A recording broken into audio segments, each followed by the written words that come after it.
everyone, it's Austin back again with another video for Human Ideals. In this video, I'm going to be covering my interview that I did with this guy I met named Wayne Thibodeaux. I believe that's how you pronounce his last name. Anyway, so if you scroll down through the page, you'll see a post I did on supporting Tulsi Gabbard and her anti-war, anti-interventionist policies, and him being a former anti-democrat, well, self-described anti-democrat. He was heavily opposed to this, and so we kind of had a back and forth discussion on that. And in our private chat, I asked him a couple questions.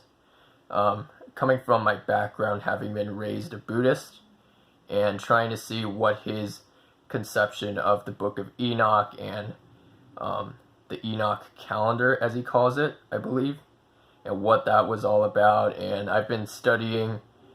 recently I've been studying the so-called quote-unquote true interpretation of Christianity and Gnosticism, and how that may tie into Eastern religions, and how to make sense of it all. Again, at this point in my life, I'm open to exploring everything, and I don't hold a firm position on which religion or which tradition is the truth. I take a very scientific, empirical approach to it. I test all of these claims out for myself. Again, the best indicator for me is firsthand physical experience, even with my meditation. So again, going back to the Book of Enoch, I didn't know too much about it beforehand, but just out of curiosity, I did skim through the Book of Enoch once before. Even the Bible, I've only read like a couple pages of Genesis. Like that's how much, that's how much knowledge about like Abrahamic traditions I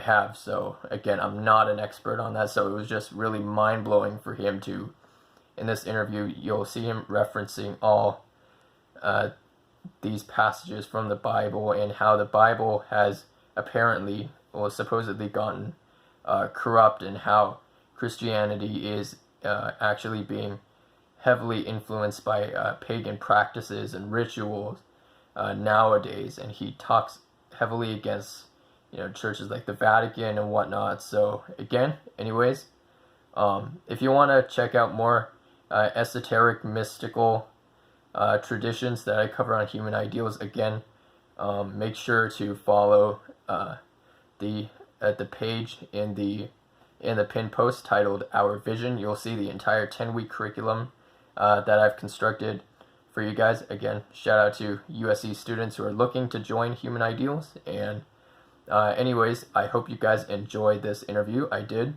with Wayne, and I hope you guys learn more about the Book of Enoch and what all that's about. This is designed, for you to be a sinner, to cause you to break the first 4 commandments and live a life of sin.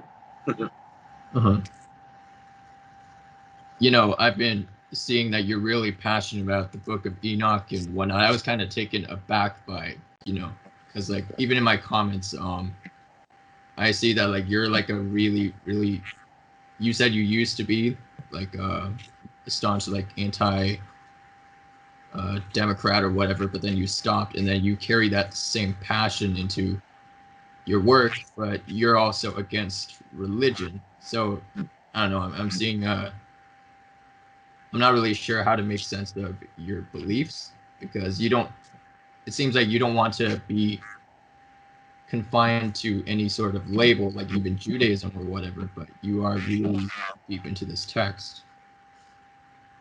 Well,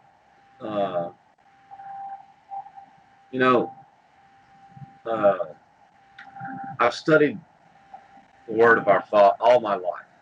I've always had a passion for it. Trying to find out what the truth is. And you won't find the truth in any of man's religions. It's man's domination over man. That's all it is. It's like I said, if you look at all the religions have pinned their Sabbaths, those who keep a Sabbath, have pinned their Sabbath to the Roman calendar. Yet the Roman calendar didn't exist before the year 46 BC. You know, Right. when I mentioned critical thinking a little while ago, Yeah. what I meant by that was it's just as important to realize what is not said as what is said. Mm-hmm. You know, just like the lunar calendar of Judaism, you will not find instructions to formulate a lunar calendar anywhere in the Word of our Father. In fact, if you look at Isaiah 1, 13 and 14, our Father tells you he hates their new moons and their Sabbaths. Because back then, when they went into exile, they adopted the lunar calendar of Babylon, and they kept a lunar Sabbath based on the phases of the moon. And our Father hated that. And so, you know, that's why I'm down on religion. You know, not people, but religion. Yeah. Yeah. Definitely. I think there are a lot of benefits, like especially me having been raised like a Buddhist, you know, stepping outside of that, because without it, I wouldn't have like learned all these things, even about like what you say about the Book of Enoch and Christianity and all these other Abrahamic religions as well, and like New Age spirituality. You know, I'm not sure what doctrine is heretical or blasphemous or against the word of God.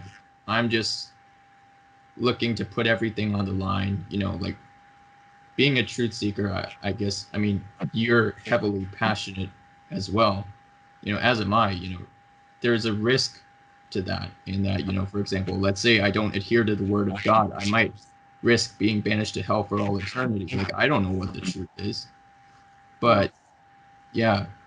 You know, when you talk about hell, okay, that there's really no hell. What it tells what it tells you is that if your name is not written in the book of life, if you pursued a life of sin and you wanted nothing to do with our Father, then he doesn't want anything to do with you, and you're not going to spend eternity in hellfire. You're going to just no longer exist. I mean, poof, you're gone, and you're gone forever, never to return. No chance of coming back at all. You know, I mean, people don't understand that, you know, the greatest gift our Father gave us was free will. We can choose not to love him or care for him or even learn about him if we want to. But there's a price for that. And that price is you don't care about him, he don't care about you. Because it's not going to allow you another opportunity to corrupt those who do care about him. Right. Yeah, I just have a follow-up to that. You know, you say that God gave us free will so that we can experience the gift of life, and I think I think Western culture as a whole is very influenced by that notion. You know, when I started Human Ideals, I was actually the purpose of our mission, like going even beyond politics, like left and right and whatever, it is to go against this anti-life, you know, goal of Eastern religion. Like even with Theravada Buddhism, you know, our highest goal is to, you know, escape reincarnation, attain nirvana or enlightenment. And basically, in practice, it's taught as a doctrine of annihilation, even though it claims that, oh, nirvana is not annihilation, but escaping reincarnation with the doctrine that all sensory experience, all body-mind experiences are suffering, that pleasure is really an illusion, all happiness is an illusion. That, you know, and I thought that that's very anti-human, and so Human Ideals, the reason why I called it Human Ideals is to really, you know, see what humanity is made of. Like, why are we inspired by, for example, we listen to, you know, a good song and it brings us to tears. Why? What is it about humanity that makes us good? Are we inherently sinners, or is there something more to it? And even beyond politics, how can we heal this anti-life sentiment of society, even Christianity as a whole, you know, like religions like Christianity, I'm not saying anything about the Book of Enoch, but, you know, they say we're all sinners and that, you know, this life is only, you know, a transitory means to heaven or hell or whatever. It's a very escapist doctrine, and that's what I'm going against, you know, with esoteric texts like the Book of Enoch. I'm just trying to scrape by with everything I've got. You know, what is the ultimate truth, and how can it be added to this mission? Well, if you read the Book of Enoch, first thing you'll notice is this guy is nowhere near politically correct. He calls a sinner a sinner. I mean, if you look at even chapter 82, he talks about how to count the days, the 4 leaders of the seasons, and he tells you that if you count one day wrong, you're a sinner because you profane the Sabbath. It's all about the Sabbath. The Sabbath is the key to everything. And Enoch, you know, there ain't nothing politically correct about this guy. He'll call you a sinner in a heartbeat, you know, for just miscounting the one day. And that's how I came to understand how the calendar really works, is because there's in James 3, there's a warning. And the warning says that those who teach will be held to a higher judgment. That you are going to be held responsible for the souls you corrupt with false doctrine. And that's a really big point. Yeah. See, when I was shown the calendar, I mean, I read Enoch 3 times and I didn't get it. And I asked for help. You know, I'm like, look, I'm stupid. Y'all are going to have to help me with this. You know, I don't know what this guy's talking about, you know, the moon and the sun and all this. And I mean, I didn't even know what an equinox was. And gradually I was shown how the calendar works. And, but when it came time to teach the calendar, I was worried about the warning of James 3. And I said, okay, well, look, you know, how do I prove that this is correct? And one night, 3 or 4 o'clock in the morning, I was going through a bunch of stuff, and I ended up on a website for the U.S. Naval Observatory, of all places. And that's where I found the spring phenomena information. And I spent the next 2 days scribbling on just sheet after sheet after sheet of paper, trying to figure out what the hell the spring phenomena was. And then gradually I was shown that and how it's an accuracy test for the calendar. And then once I had all that information and the calendar that I would present aligned with the spring phenomena, then I created my calendar group and started teaching the calendar because I knew it was correct. But now there are other calendars out there calling themselves Enoch calendars. There's one that's a fraud that was supposedly found in the Dead Sea Scrolls. Now, when you talk about the Dead Sea Scrolls, you have to understand that for 60 years, the Dead Sea Scrolls were held in secrecy. There was a handful of people allowed to work with them or even see them. No academics outside of this handful of people were allowed to know anything about them. So they had 60 years to manipulate what was found in the Dead Sea Scrolls, because the last thing Judaism wanted was to be proven wrong. No religion will ever admit to being wrong. And they will destroy information rather than allow anyone to prove them wrong. And this is what happened to the Book of Enoch. After the destruction of the Second Temple, the sages of Judaism got together and said, we got this lunar calendar. We don't have instructions for it. We don't We don't even have instructions for to determine a new moon. The Book of Enoch has a solar calendar in it. It's got to go. And they destroyed the Book of Enoch, except our father had kept it in secret in the Ethiopian canon. And it wouldn't be discovered again, I mean, until the late 1700s. You know, but that's how religion works. No religion will ever admit to being wrong. They just can't. In the first place, they can't afford it because it's going to destroy their cash flow. And cash is king. Yeah. Well, you know, coming from, again, I bring this up again because I was raised a Buddhist all my life, you know, so I'm really an outsider to this whole discussion of Judaism versus Christianity versus the Book of Enoch and who's correct and yada, yada, yada. But you know, all this is like really blowing my mind because I'm just trying to gather as much info as I can. You seem to have a lot of scientific evidence for, you know, with the NASA Space Observatory and whatnot for the calendar. Is there, you know, hypothetically, is there a way you could prove the other aspects of the book, like the giants and the Nephilims and the Watchers? How would we do that? Well, the giants, supposedly, the conspiracy theorists will tell you that there have been giant skeletons unearthed.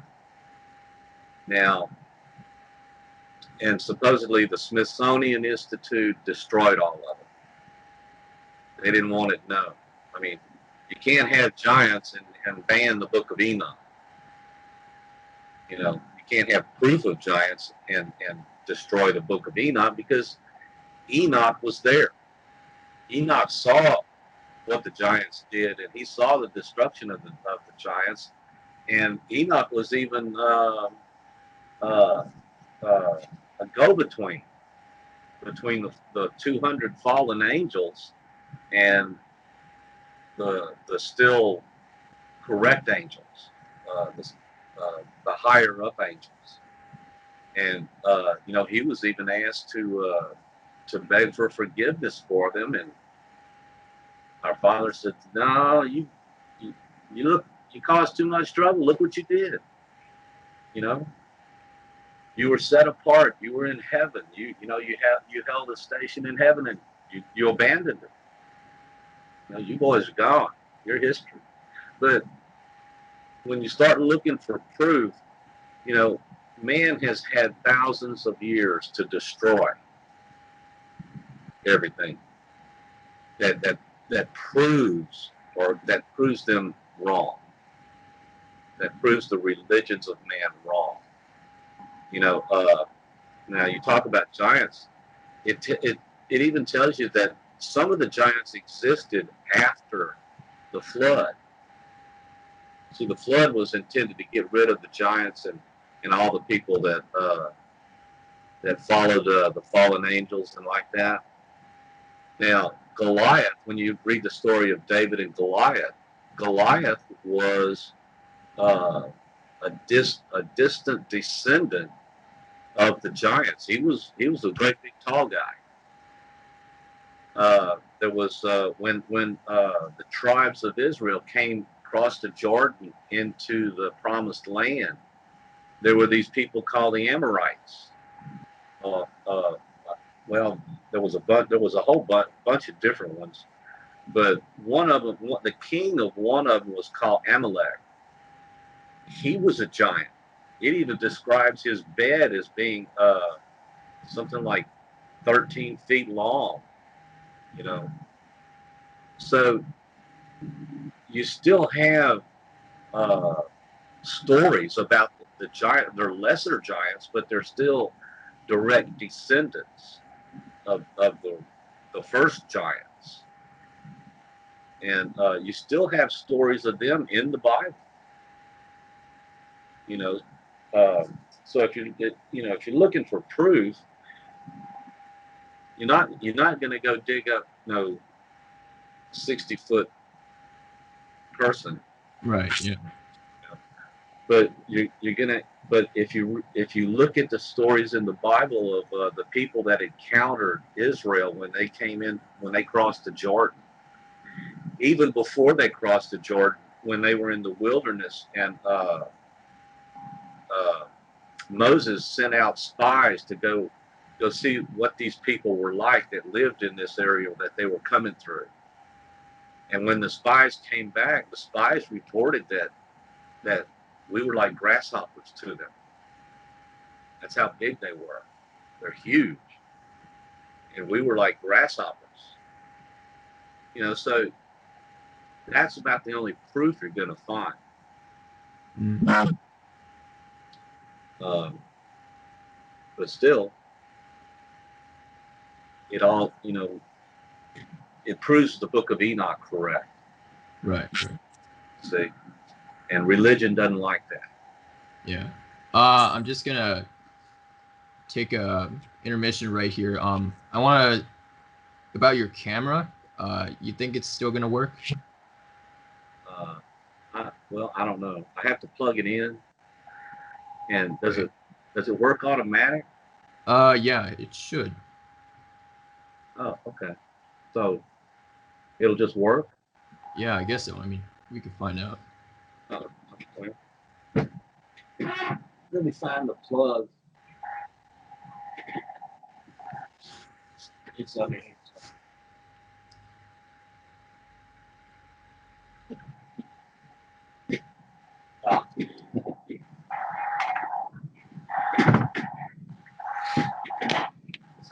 Okay. Yep, got it. You might want to move it a little bit up. Okay, a bit more. Oh, wait a minute. Yep. There you go. Well, if I can get some slack in it. Put it on the speaker. Yeah. Got it. So, what city are you in, by the way? I live in Beaumont, Texas, on the upper Texas Gulf Coast. Mm. Right. Yeah. I mean, so going back to the Book of Enoch, I'm trying to tie this into like our own like personal cosmology with Buddhism. So we do have a creation myth in terms of like the devas and the gods and whatever, but we don't have like a creator god. So like there's like these devas and angels or whatever coming down to earth. They create like the first man and woman apparently. So there seems to be uniformity, but with Buddhism, you know, that's mentioned like the creation's story or truth or whatever is mentioned as an afterthought. But we focus more on, you know, salvation through works, if you want to put it in Christian lingo, and like enlightenment and nirvana and escaping reincarnation. And so, you know, I don't know what to make of all this, but Well, you know, a lot of people, the religions will tell you Adam and Eve were the first people. And that's not true. If you look at Genesis 1, the sixth day of creation, it says that he created man and woman. Okay? On the sixth day, he created man and woman. Well, that was the races, the different races of humanity were created. Okay? Because if you look at Genesis chapter 2, you have the first seventh day Sabbath. Okay? God rested. Well, the next day, he didn't have a farmer. He had nobody to till the land. So he created Adam. So Adam was actually created on the eighth day, and then Eve was created a day or so later, or something like that, as his partner. But Adam wasn't created. He was not the first man. You know, so right. But you know, no religion's gonna admit to that. Yeah. Even I mentioned this book of Jasher, chapters 3 and 4 that tells a little bit more about the life of Enoch, because Enoch Enoch was a preacher. He went around preaching to all these people. Now, the seventh from Adam, okay, you wouldn't think there'd be that many people walking around. But Enoch actually had a following of a 250,000 people. It even tells you that the kings and princes of his time pronounced him king over them because he taught them righteousness. But when Enoch was taken, he had a 250,000 people following him around that he couldn't get rid of. So where'd all them people come from? Right. Yeah. It's like a missing link there that's not really covered. Well, there's a lie there, is what there is. Sure. Yeah. And that's, that's just another fallacy of the religions. That's why I'm so down on religion. Yeah. But again, I'm not sure how much you know about like Eastern religions, because I see that you've been invested in the Book of Enoch like since you were really, really young. So what I find interesting about the Eastern religions is the Eastern religions are all about self. Right. Okay. There's no humility in self. Even if you look at, and this is what's interesting too, the tools of the Eastern society, say, the woodworkers, if they had a plane, a wood plane, okay, the plane works this way, toward the body, toward self. Whereas in Western culture, if you have a wood plane, it goes away from the body, away from self. So you have an Eastern philosophy that teaches individuality, self, no humility. And then you have the Western society that doesn't kind of denounces self. Can I pose a counterpoint to that? Just Sure. For a moment. Sure. In Buddhism, like one of the main doctrines is not self, like detachment or disidentification from the self, that the belief in an existing self is what binds you to reincarnation and attachment and all. And then you could juxtapose that to like Eastern societies emphasize, familial structures and community and whatnot, but Western societies promote, freedom of speech and whatever, an individual self-expression. So how do you reconcile that with obviously, with the doctrine of, personal enlightenment, there is an emphasis on self-improvement and salvation by works, which some would consider a sin. How do you reconcile that? Well, it's a matter of opinion. The Eastern societies, they worship their parents, their dead relatives. There was an article I read here a couple of months ago about, I think it was on the island of Okinawa, that there's a ritual where the relatives died and for some reason their bones were put in these jars, and once a year on this certain day, I believe it was, that the living relatives go out to this cave where all these jars are stored, and they take their bones of the relatives out of these jars and polish them and clean them and put them back in the jar. I don't get it. What's to be gained by that? I guess it's like different angles, in one respect they may be, self-absorbed, in another respect they may deny the self. So I think, this really shows that we have to look beyond black and white mode of evaluating their culture and their spiritual doctrine, so to speak, right? Well, but when it becomes a custom, such as this, this is a ritual that honors their dead relatives. Now Western society, they put them in the grave and gone. Done. Yeah. Yeah, who the hell wants to go hang out in the graveyard once a year? You know, not me. So, you know, opinions vary. Yeah. As to what philosophical meaning there is to damn near everything. Mm. You know, the Eastern philosophies, they're not bad. They're not, I don't mean to say that they're bad.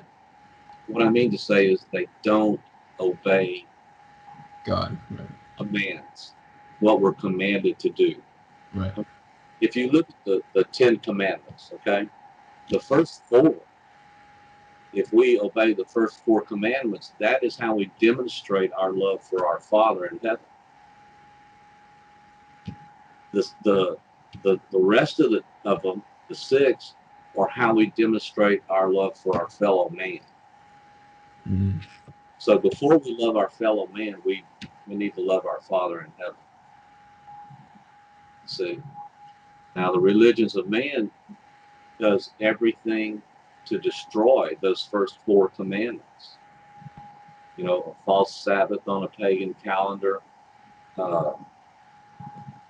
false names and pagan titles, you know, for our Father in heaven, and it just, you know, everything they do is intended to cause the believer to break those first four commandments that shows our love for our Father.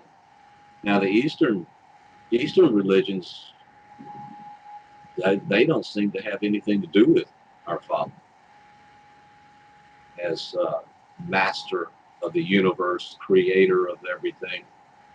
Right. They just off on their own somewhere. I mean, I don't know that much. I've never looked into Buddhism or Shintoism or, you know, all those other things. You know, I just never was interested in it because nothing they did is found in the Bible or in the scriptures. Right. Bible is a misnomer. You know, it's been man determined what was going to be in the Bible. If you look at the Council of Nicaea, 324, the religions determined what you would be allowed to learn as the truth.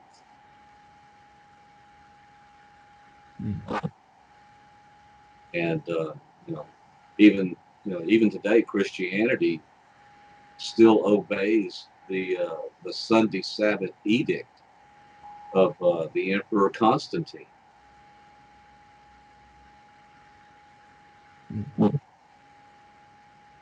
Yeah, it's nice because you put all of this into perspective. But I want to kind of shift towards like the idea of like scientific evidence and whatnot. You know, recently with science, we've made a lot of advancements in like neurobiology and whatnot, and they've shown like the advances of meditation. But you know, I actually want to bring up a video I found on Buddhism. You know, in Buddhism, there's, just to give you a bit of background, like there's 4 stages of enlightenment, and right, and then once you attain the highest stage, you know, apparently you're free from all sensual craving and desire and whatnot. But then there was actually a video on the term is he's called an arahant, who became enlightened, and he told his account of what happens, you know, in the final stages of meditation and how you break the cycle of reincarnation and craving. And I was kind of taken back by his like passion. He started like weeping. He's like, "Oh, I feel pity for the whole of humanity and whatnot, having to keep living in this cycle of eternal misery." You know, so it's like it's so different, you know, from the creation. You know, your I don't understand doctrine on the Book of Enoch. So it's strange, but I don't understand why someone would call life miserable. I mean, if that's your opinion of life, why don't you just go kill yourself? You know, put a gun to your head, end it. I mean, if life is that miserable, then something's wrong. But you know what you just said about shedding, it sounds like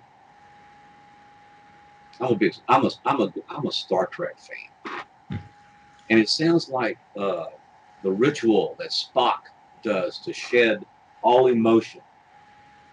You know? Right. Exactly. Yeah. I'm a logical person.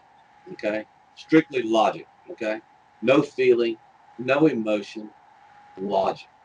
Yes. Yeah. Okay. That just doesn't happen.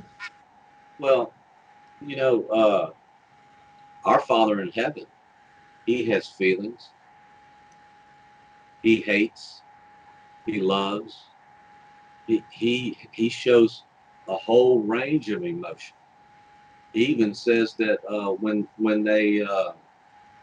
they perform the Passover sacrifice of the lamb and they roast the lamb on fire, okay, that he smells that aroma and oh man, he's a barbecue fan, you know. So why would somebody want to shed all these emotions when they're God given? Our Father has them, and He shows them. And then you have this religion that says, no, you got to get rid of all this stuff. You got to. Why?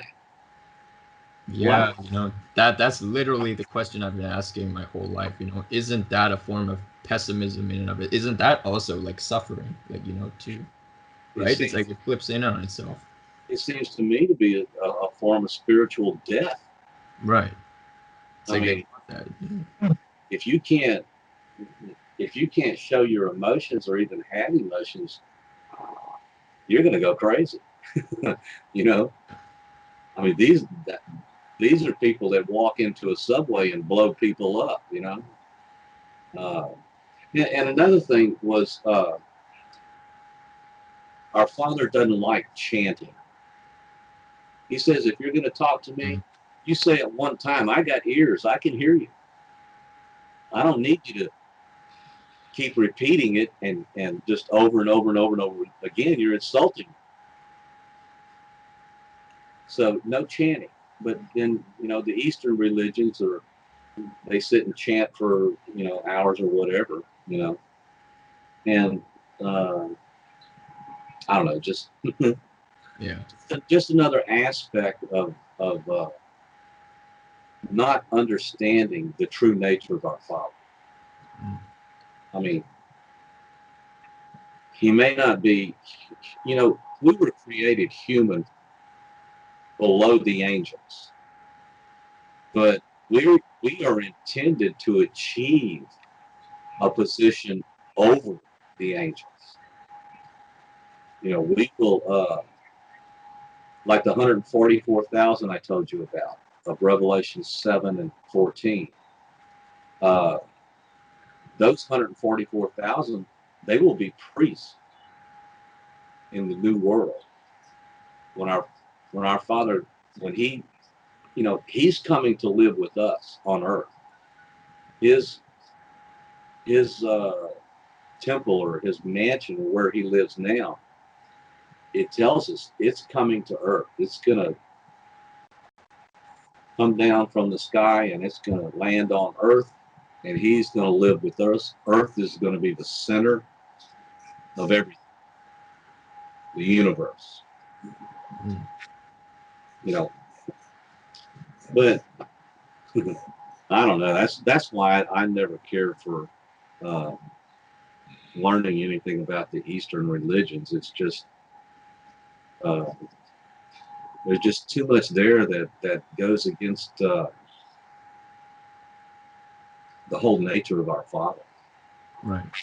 Yeah. I just want to bring up a point just to clarify the video. I don't think, no, like thinking back on it, I don't think it was the denial of emotion. It's kind of because in the video he was weeping and saying, you know, one of the questions like his students asked him was that, oh, if you're an arahant, why are you crying? You know, like you're not supposed to cry. And then he said that, oh no, like the light of the truth inside me, you know, the body is a vessel for that, and then the body reacts to that truth, but I'm not identified with these emotions. Like, I have the emotion, but like I'm not clinging to any one of it anymore. So in that respect, you know, he was really passionate. Like, in his voice was like shaking, he was like weeping, but like, you know, like one line he said was, is this happiness, is this sadness? Like, I don't know anymore, you know. It's like the truth is so great. Yeah, You know, apparently. You know, there's something that there's an aspect that really needs attention paid to it.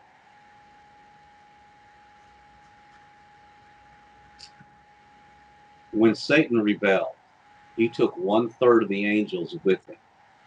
They were cast out, demons now.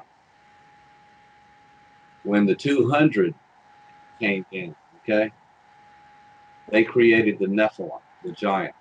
Well, they killed themselves, okay, but and then the 200, they were buried in a hole out in some desert somewhere. They got sharp rocks on their jaws, and they're all going to be released, you know. But you have a spiritual warfare that goes on all around us in another dimension, and it's the angels that rebelled against the angels that didn't rebel, and you know, this kind of spills over into our little world, our dimension, and these spirits influence, you know, even Satan. I, you know, I, I have a 67-year-old brain, and I can't remember, I can't quote verse and chapter, you know, but even Satan shows up in heaven, and our Father says, "Where you been, buddy? You know, what you been doing?" He says, "Well, I've been walking around on the earth." You know, he's been influencing us. You know, even in creation, the creation account makes a big mistake in some of the Bibles, because Genesis 1:2 says that the earth, in the beginning, the heavens and the earth were created, and the earth came to be void and dark. Darkness was on the deep, okay? This is the second creation. The first creation was destroyed by Satan and the 1/3 of the angels. They knew what was going to happen. They knew that humans were going to be created, that humans would eventually be over them one day, and they weren't having it. So they destroyed the first creation. Now, see, they're still around, and they influence us. When I said critical thinking, sometimes you got to stop and think, you know, what's the motivation behind this? Is it truth? Does it benefit truth? Is it of our Father, or is it of Satan? You know. Right. You know, I think it's one way to pose it, like, you know, is it, you know, for our Father, for Satan? For me, my filter, just personally speaking, is like neuroscience and biology and like evidence, and, you know, because I mean, I am like 18 years old, so my view is naturally, you know, I'm open to pretty much like everything. Like, I don't hold, the reason I'm talking with you today, like, even, you know, my mom would probably like be against me for this. Is like, oh, why are you being influenced by whatever, you know, is because like I literally don't hold anything as like definitive truth, like at this point in my life. So I'm like, I'm open to, like, every day I'm just like searching and searching and searching, and like all these articles. Well, that's a good thing. And, you know, why I'm so passionate about human ideals is like I'm gathering all this info. And being a student at USC, like I'm planning to start this movement, which is an open-ended movement. Like, even our political ideology, like we say, hey, you know, let's have at it. You know, let's gather multiple perspectives. Can we analyze it from a higher mystical view rather than pitting these religions and political ideologies against one another? What's like the common thread, and what is the ultimate truth? you know, like a really, really open-ended point of view. And that's a good philosophy to have, you know, because you're not as easily duped, you know, as most people are. See, I spend a lot of time talking to the religious, and these poor people, no matter how much truth you tell them, you prove to them that everything they do is wrong, and they will defend it. They will defend their paganism, the deceit of their religion. They will defend it with their lives because it's all they know. You know. But now, you know, getting back to the Eastern religions, lost my train of thought. You know, I said they were about self, but the Eastern religions are a lot about the body. You know, the body is a temple and all that sort of thing.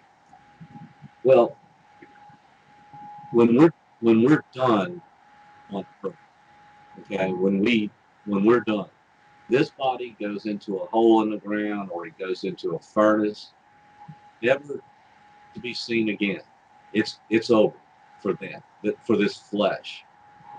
There's no temple. I mean, you know, it's done. And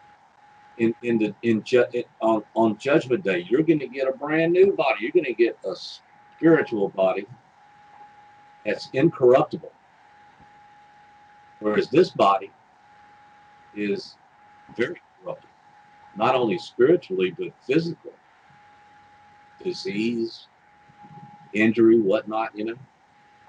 But in heaven, or on Judgment Day, if you're written in the Book of Life, you get a spirit body. Nothing can damage or harm that spirit body. It doesn't even age. Did you know that during the Exodus, our Father, there was a big cloud that followed the Hebrews around everywhere. Gave them shade during the day and fire at night. Okay, but that whole 40 years that they were roaming around in the desert out there, their clothing never wore, their sandals never wore down or broke. Nothing aged when they were roaming around for 40 years wearing the same clothes. Those clothes never aged or got damaged or anything. Right. You know, it's just that's demonstration of the power of our Father. You know. But you know,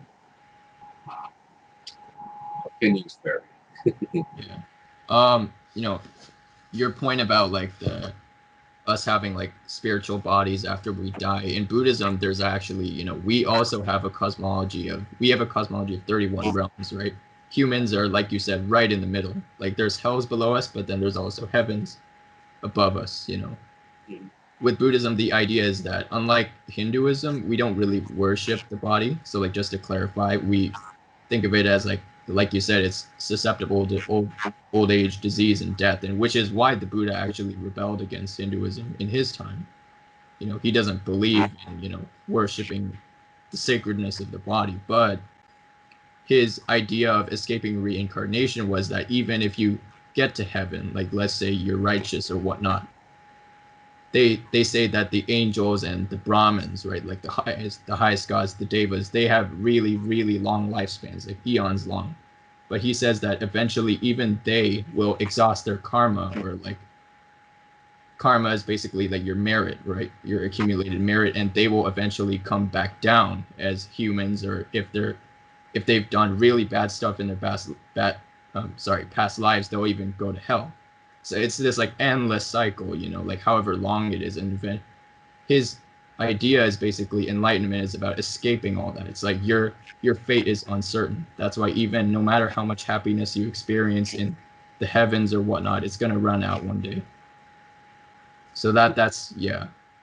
Well, see, I really can't speak too much about the Eastern religions. I mean, I don't know anything about Buddhism, Hinduism, Right. Shintoism. I don't know anything about those things. What I do know is only what I've heard. Yeah. Or just gathered. You know, yeah, I'm just trying to, yeah, you know what I'm saying, right? So like, but just, you know, everywhere we read in Enoch, in Jubilees, and the other parts of the Bible, you know, the angels, our Father and the angels are eternal, no end.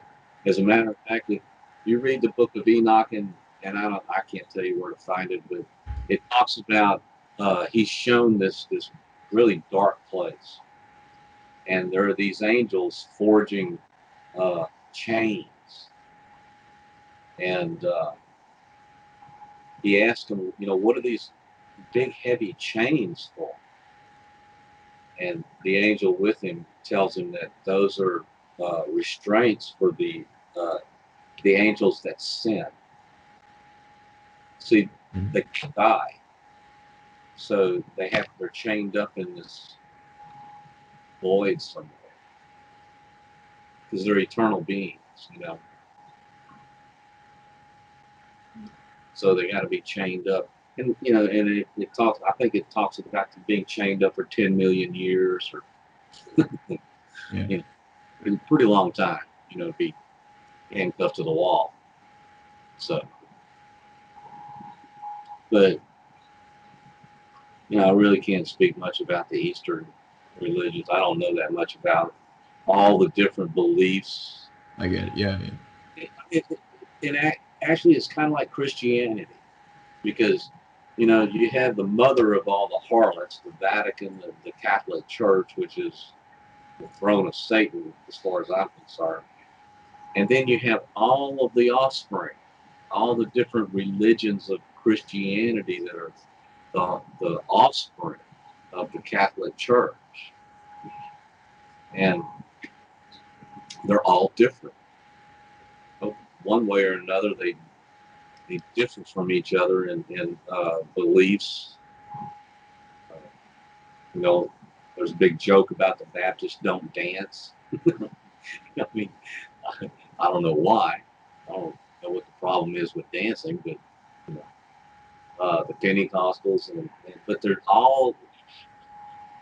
It's just amazing how everybody can take the word of our Father and just be so scattered into all these different little labels. And even then, there's every one of them follows the practices of the whore of Babylon, the Catholic Church. They all follow the same doctrine, but they all have their little differences. Yeah. Yeah.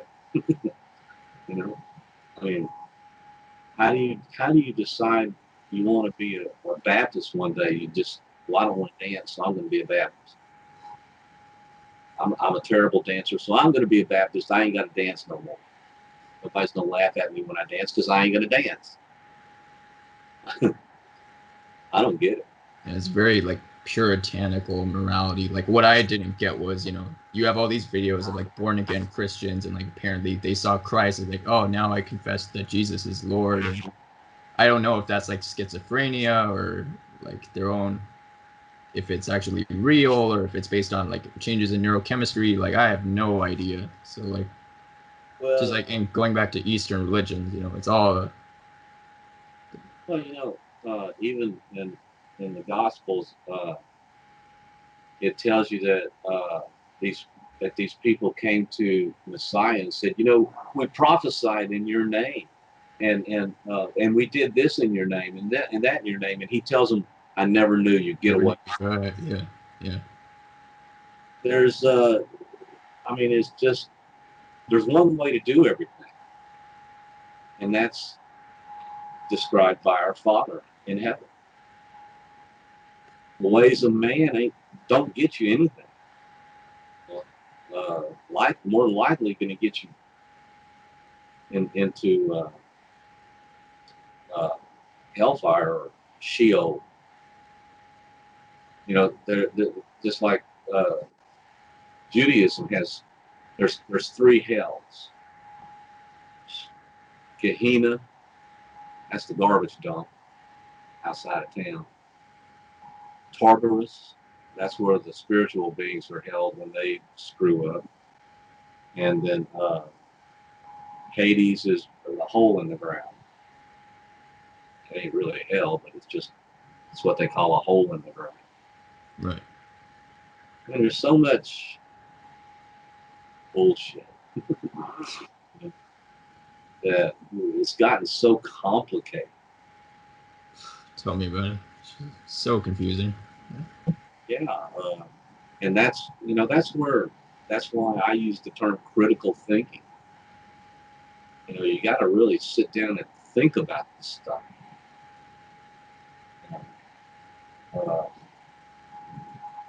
I mean, Christianity's no brainer, really, because nothing Christianity does can be found in the Bible.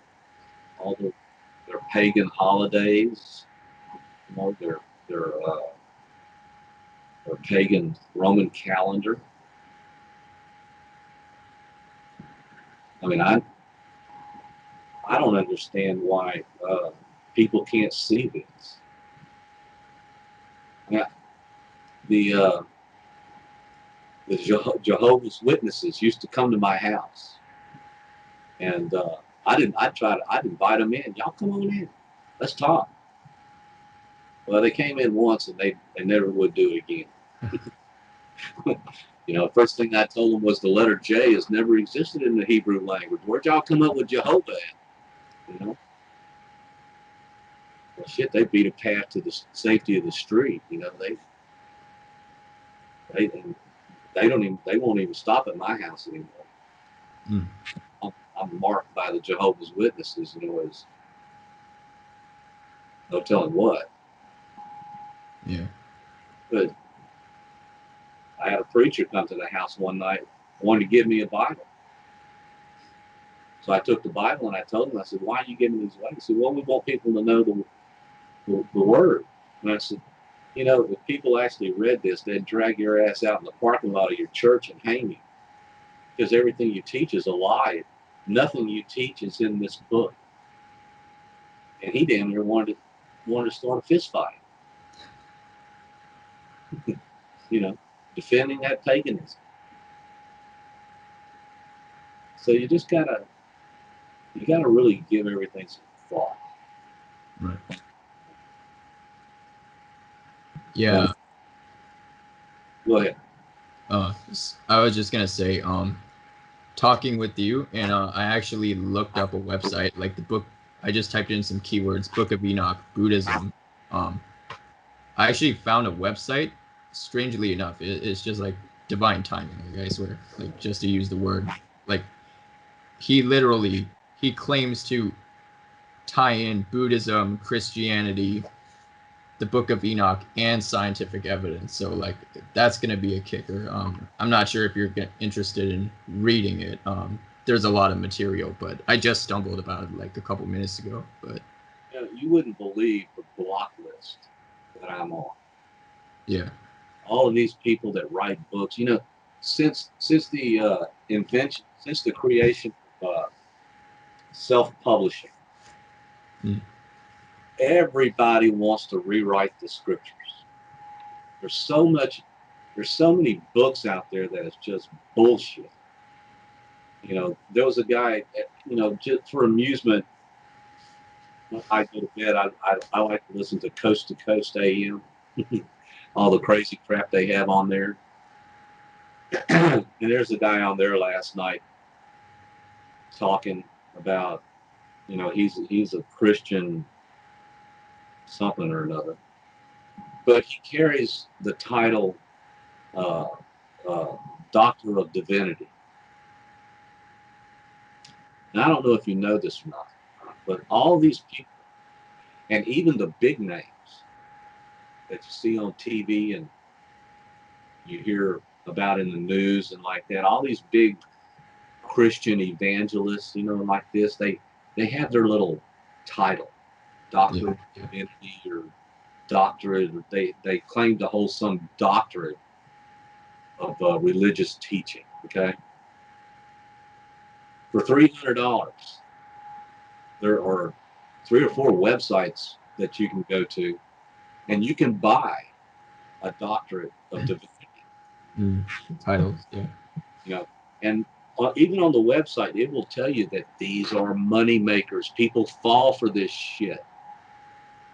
Give us $300, we'll send you a sheepskin with your doctorate of divinity, and you're set. Money's going to just flow because people are such fools to believe all this. I outed a guy on in a group that I was in who had claimed his title was Doctor so and so, whatever his name. I don't remember his name.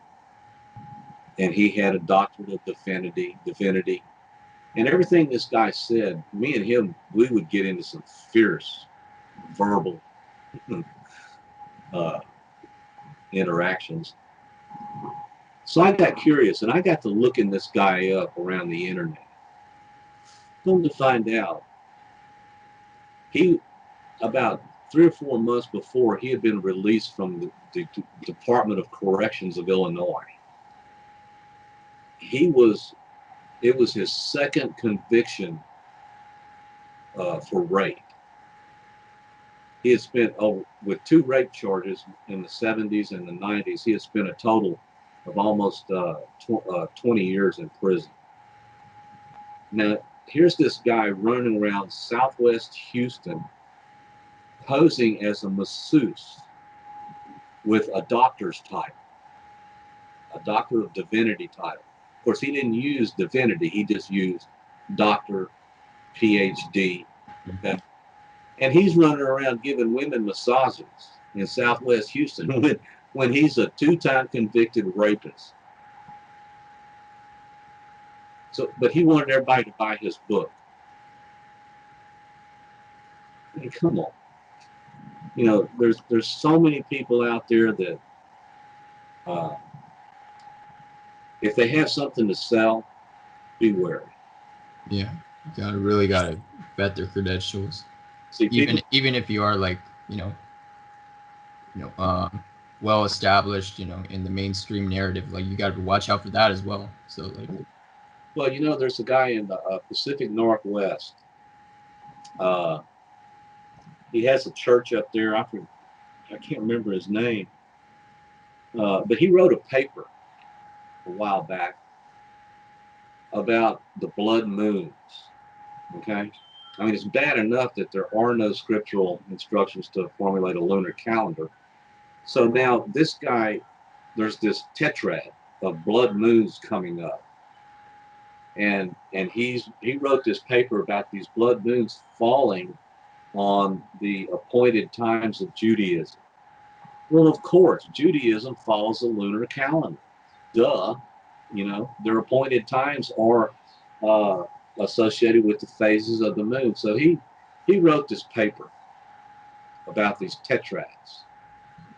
Well, this is not a rare thing, but anyway, what happened was the big evangelist on the East Coast, I forget his name. Anyway, he plagiarized this guy's paper and wrote a book and made a fortune off of this book about the blood moons. And they both end up in court suing each other.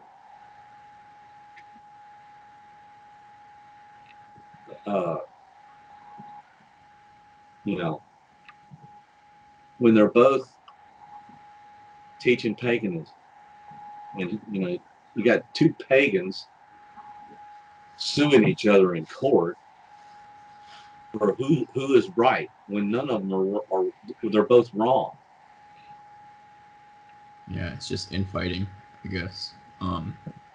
Well, you know, it's all these people that feel the need. They, for some reason, they feel the need to write their version of the scriptures, and it leads to so much chaos and deceit that you know, even the Bible is so corrupted. You know, the Vatican, when King James decided to publish the scriptures, you know, that was him giving the Vatican the finger, because the Vatican told him, no, you do that and, you know, we'll issue a death warrant for you. And the Vatican didn't want anybody to have a copy of the scriptures. Even Judaism wouldn't do it. You know, but then Jeremiah 8:8 tells us that the false pen of the scribe has worked falsehood. Well, this began with the sages of Judaism, who removed the proper name of our Father from his own written word. They even made it a capital crime to even speak it. I mean, you could end up stoned to death if you even spoke his name. You know, I mean, that's how corrupt religion is. Mm. So you just got to be careful. Right. You know? Now, you take the books of Enoch and Jubilees. You know, I didn't even know the Book of Enoch existed until 2013. Mm. And my first thought was, why would the religions of man ban this book? What is in this book that is so detrimental to them? Well, when I read the book, I found out why. It proves the religions of man to be deceivers. You know, everything they do is deception. And now you got all these people running around publishing their own books, adding to it. You know, I was in a group, and there was this other guy in a group, and he has a church group on the east coast of Florida, the west coast of Florida. And I would mention something about the calendar, and this guy would just pile on me. I mean, just jump on me in a heartbeat.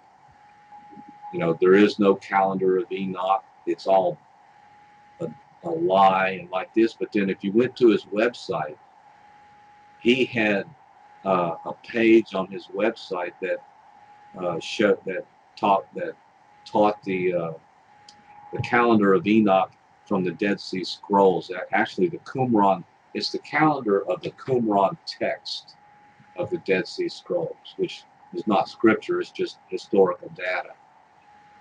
But there he is, jumping on me for teaching the correct calendar when he's teaching the wrong calendar,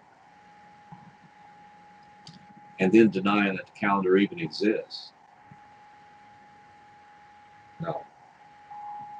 So I don't know, man. It's gotten crazy out there. Yeah.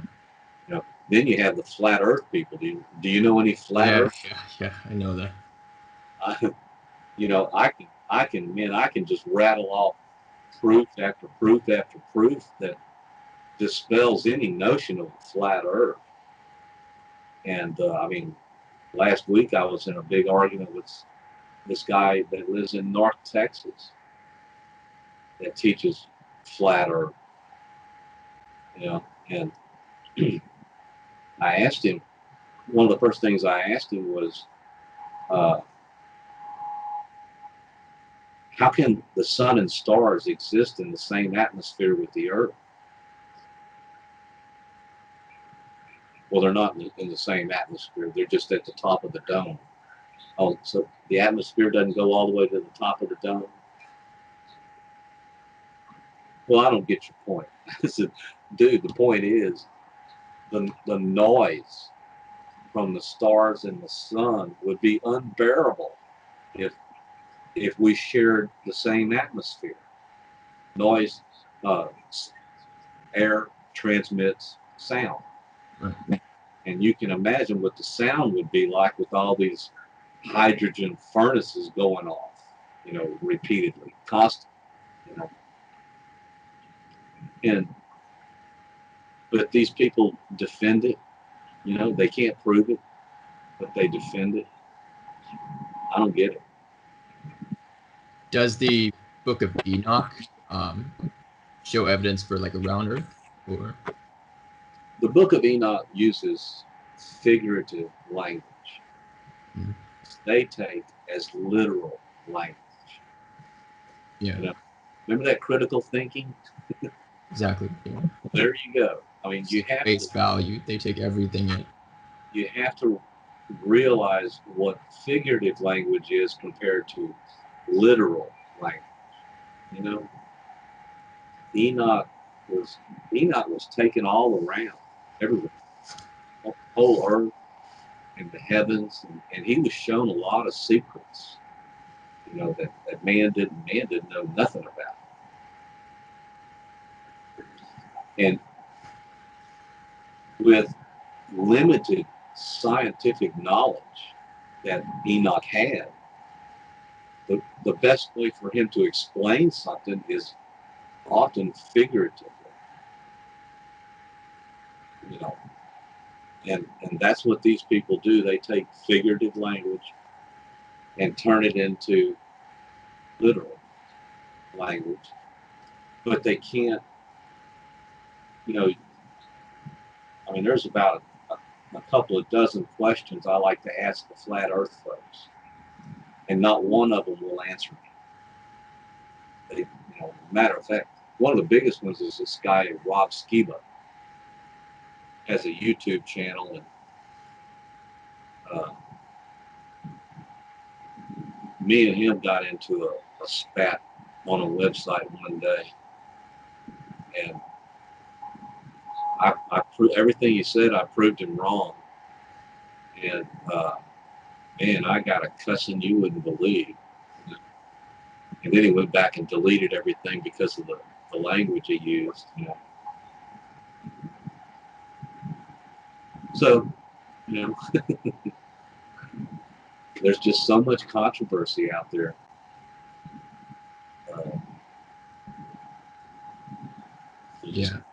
Just got to be careful. It's the same with like the 9/11 truthers and whatnot, like the fake moon landings and Oh yeah, the UFO people. Yeah. Well, they don't look like us. They can't be from us, or from our Father tells us that he created us in his image. Right. Now, our Father ain't no little gray scrawny bastard. He's a big dude, He's got white hair and white beard, and like that. He ain't no scrawny little gray bastard. So my opinion is, these are just demons. There's a great deception. That's what a lot of people say. Well, there talks about a great deception coming. Now, that could be the Antichrist, or that could be these little gray bastards passing themselves off as an alien from another planet, But as a matter of fact, there was this guy that had a YouTube channel, and he lives in Arizona or New Mexico. Has a ranch, and he claims that this part of his ranch by his barn is a portal for these aliens. I don't know where they park their UFO, but apparently they don't bring the UFO through the portal. They park it outside and they walk through the portal. Anyway, he claims that he's got that aliens have attacked him and his wife on his ranch, and like that. And he said the only way to kill them is to cut their heads off. So I got on this website called handmadeswords.com. They sell these really nice Japanese katanas. So I bought me a couple of katanas, and little gray bastards show up, they're gonna get their head cut off. Yeah, I at this point I really don't know what to make of like the conspiracies. I'm a skeptic on that one. Like I'm not completely agnostic on that, but not completely open-minded on that. But lost my train of thought there. There's so many people looking for notoriety, and that leads to a lot of problems. They get a little notoriety, and then it's like an addiction. They have to have more, so they keep upping, one up, whatever their topic is. People ask me, why don't you write a book about the Book of Enoch? And I tell them, well, the word of our Father is not for sale. And which I could easily write, a book self-published like everybody else does, but then, you're not supposed to sell the word of our Father. And then our Father brings people to truth. Those who really thirst for the truth, or eventually are shown the truth. That's how I got here. I've had a lifelong passion for the truth, and coincidentally, it just so happened that I spent 40 years with AT&T. And when I retired from AT&T, I started hearing about the Book of Enoch. And I thought, well, okay, what's that about? Let's take a look at that. And boom, that's how I ended up where I am today. I forgot about politics. To hell with the Democrats and the Republicans. And I took up the Book of Enoch and learned the calendar and started teaching righteousness. So I just want to ask before we continue, is it okay if I record this just for my own reference, and if with your permission I could post it on Human Ideals? You're not gonna put my picture on there, are you? No. I'll probably put something like the calendar you talk about, but okay. No, yeah. I don't mind. Okay, cool. What was I gonna say? Oh yeah. I don't know if you saw the link for our mission. If you look on the Facebook page for Human Ideals, there's there's a link that says Our Vision, and if you scroll down, there's I created this 10-week curriculum for students at USC to learn about spirituality, and I try to go as pretty in-depth and advanced as possible. I pull from a lot of sources like New Age, mysticism, some non-traditional teachers, Buddhism, neuroscience, just everything I could put my hands on. But I'd like to know what you think about it. Well, I read the About page, what that page was about, and what I noticed was the language was difficult to follow. It was like you're talking above everyone's head, and I'm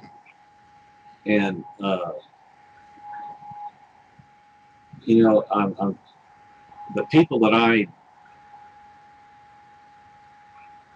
hate the worst, or all these people that I've dealt with who think they're smarter than everyone else.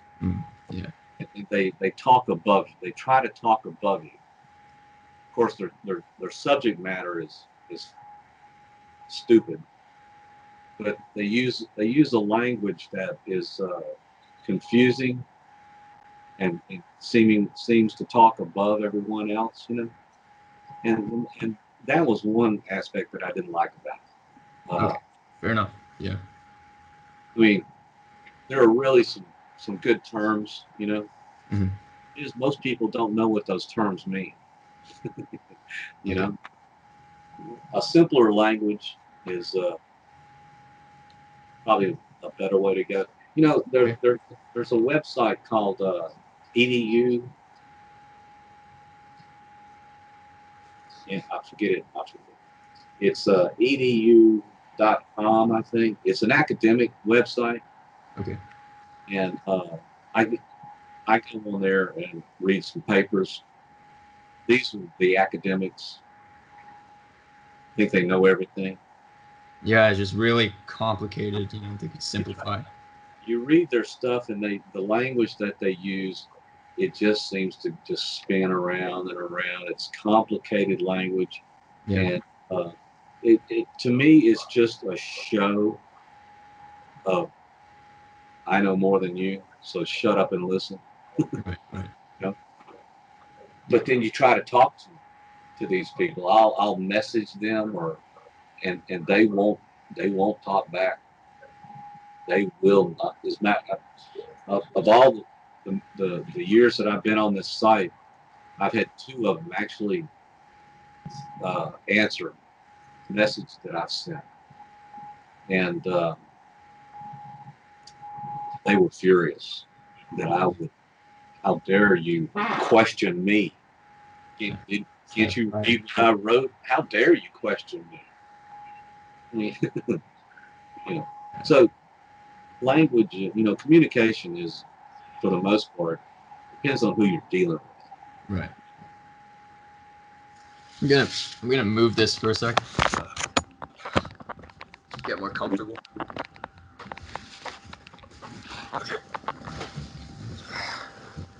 Sorry, I'm in my dorm room, so. Oh, you're at school? Yeah. I'm taking summer classes right now, so I have to go back to my country, Myanmar, in a couple days. So. Oh, really?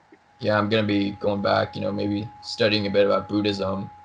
I actually want to introduce, you know, all of these like far out, in their view, like far out ideas to them, like to the community of monks and like lay people and whatnot, because all this, like the Book of Enoch, like I bet you like 99.9% of them haven't even heard of this.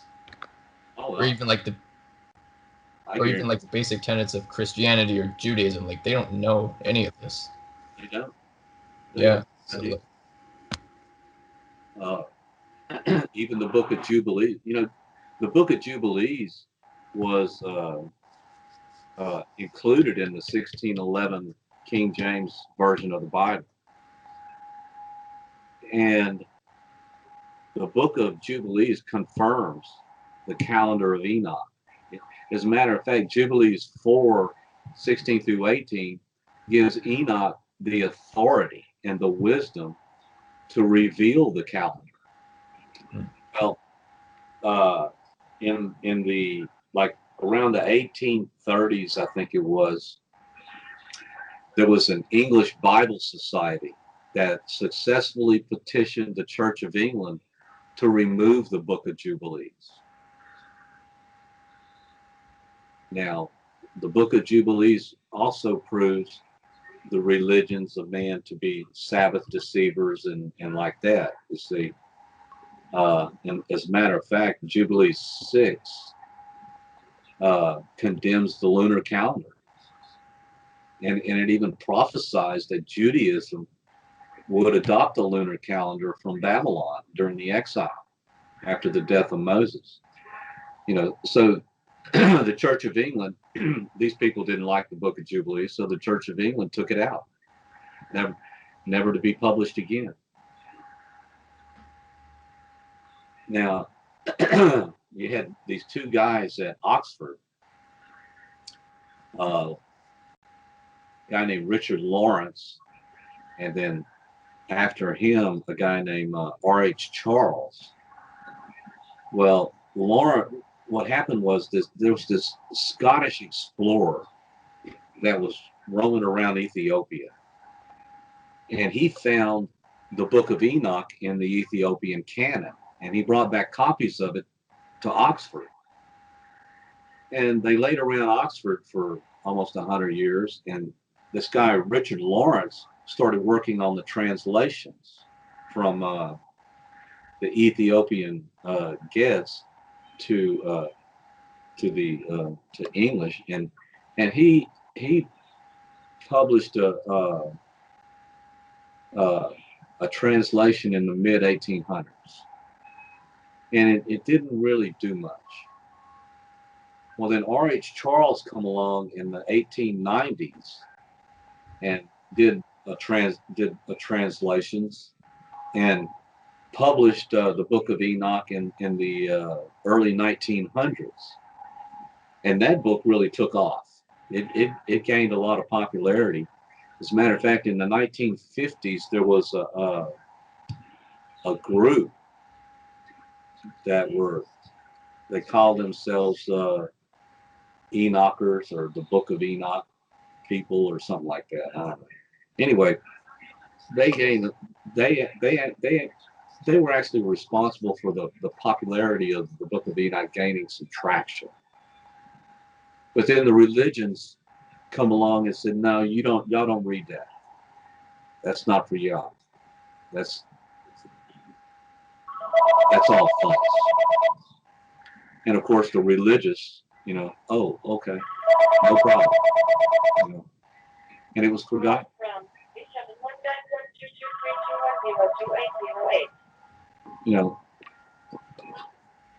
So even lately, I guess in about the last 10 or 15 years, the Book of Enoch has gotten more popular. It's, it spawned the flat earth people. And so more people got to reading the Book of Enoch and like this. But for the most part, people that read the Book of Enoch, they don't see anything but the story about the giants. That's all they see. When Enoch, the Book of Enoch has a whole lot of prophecy in it. About even Enoch tells you in the first chapter, he tells you that his writing is for the end time generations. The end time people, us. It's not for people during his time, but for the end time people.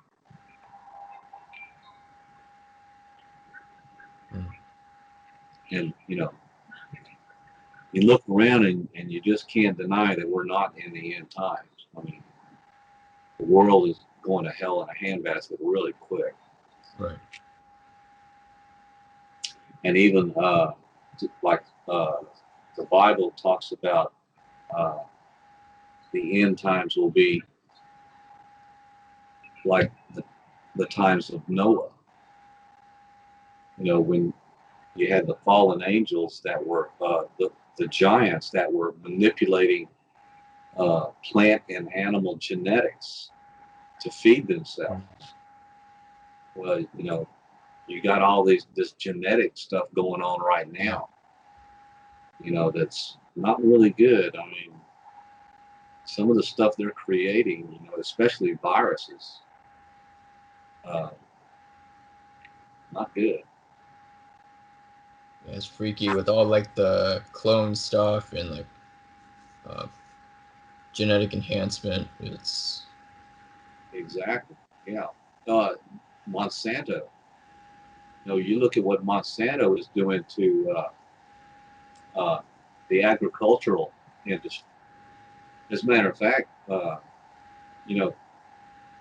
Monsanto is responsible for like thousands of farmers in India committing suicide because of what they did to their crops. Monsanto developed these seeds that they don't They don't self-generate. So these farmers that were made to use these Monsanto seeds. Well, every year they had to buy more seeds from Monsanto, and they couldn't afford it. They lost their farms, their crops. They committed suicide. Thousands of farmers. I mean, that's just evil. Yeah. Yeah, I don't know. I mean, there's a lot of talk about this end time stuff, even in Christianity with the Antichrist. Yeah, and like also talking about the Antichrist, something that really interests me, like who exactly is that? Is there any mention of the Antichrist in the Book of Enoch, and what is that all about? Well, yeah, there's going to be a, if you want a blueprint of how the Antichrist is supposed to come on the world scene, the best way to learn that is to go back and look at the history of Hitler's Germany. Hitler was the prototype Antichrist. Everything he did. Now, first of all, you have to understand who Germany is. If you go back to the time of the judges in the Bible, Israel, you had the 10 tribes in the north, and then you had the 2 tribes down here in the south, okay? Well, the 10 tribes in the north were they were so pagan. They had mingled with all these pagans around them, and they adopted all their pagan rituals and rites and all this stuff. They had become so corrupt. Every one of their kings was so corrupt, just kept adding more corruption and corruption. And finally, our father said, well, that's enough of this. And the Assyrian army comes in, rounds them all up, and runs them out of the land. Okay? Well, eventually, they end up at the Caucasus Mountains. Now, here's a misnomer for you. The word Caucasian does not mean white. Caucasian refers to those who crossed the Caucasus Mountains, who migrated over those mountains and into Eastern and Western Europe. Okay? So you have the 10 tribes of Israel with the Assyrians marching them over the Caucasus Mountains and into what would become Eastern and Western Europe. Okay? So pretty much most of Eastern and Western Europe used the 10 tribes of Israel. The term British comes from the original name for Genesis, Bereshit, which means covenant man. Of course, you couldn't tell it by the British today.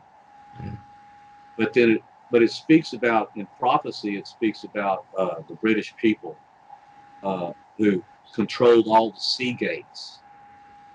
They were a company of nations, and that they controlled all the sea gates around the world. They were very powerful. Okay, you have the Danish, the tribe of Dan, and you have the Saxons, the sons of Isaac. Okay, so you have all these markers around Europe that identify them as the northern 10 tribes of Israel. The one people that don't belong is Germany. Germany actually gets its modern day name from, I think it was about the 2nd century or so. You had this Roman emperor, Aurelius, I think his name was something like that, Aurelius. Anyway, he was conquering all northern Europe. And he came up against these people.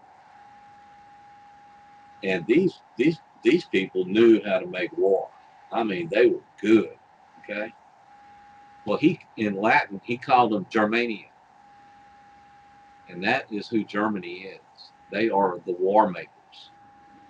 They are the people who don't belong in Europe. You know, you read about all this Brexit, Britain trying to distance themselves from the European common market. Mm. Well, 20 years ago or so, when Margaret Thatcher was prime minister, and all this, they were joining together, she told them that you are tying Britain to the black heart of Europe, Germany. Now, Germany has caused 2 world wars.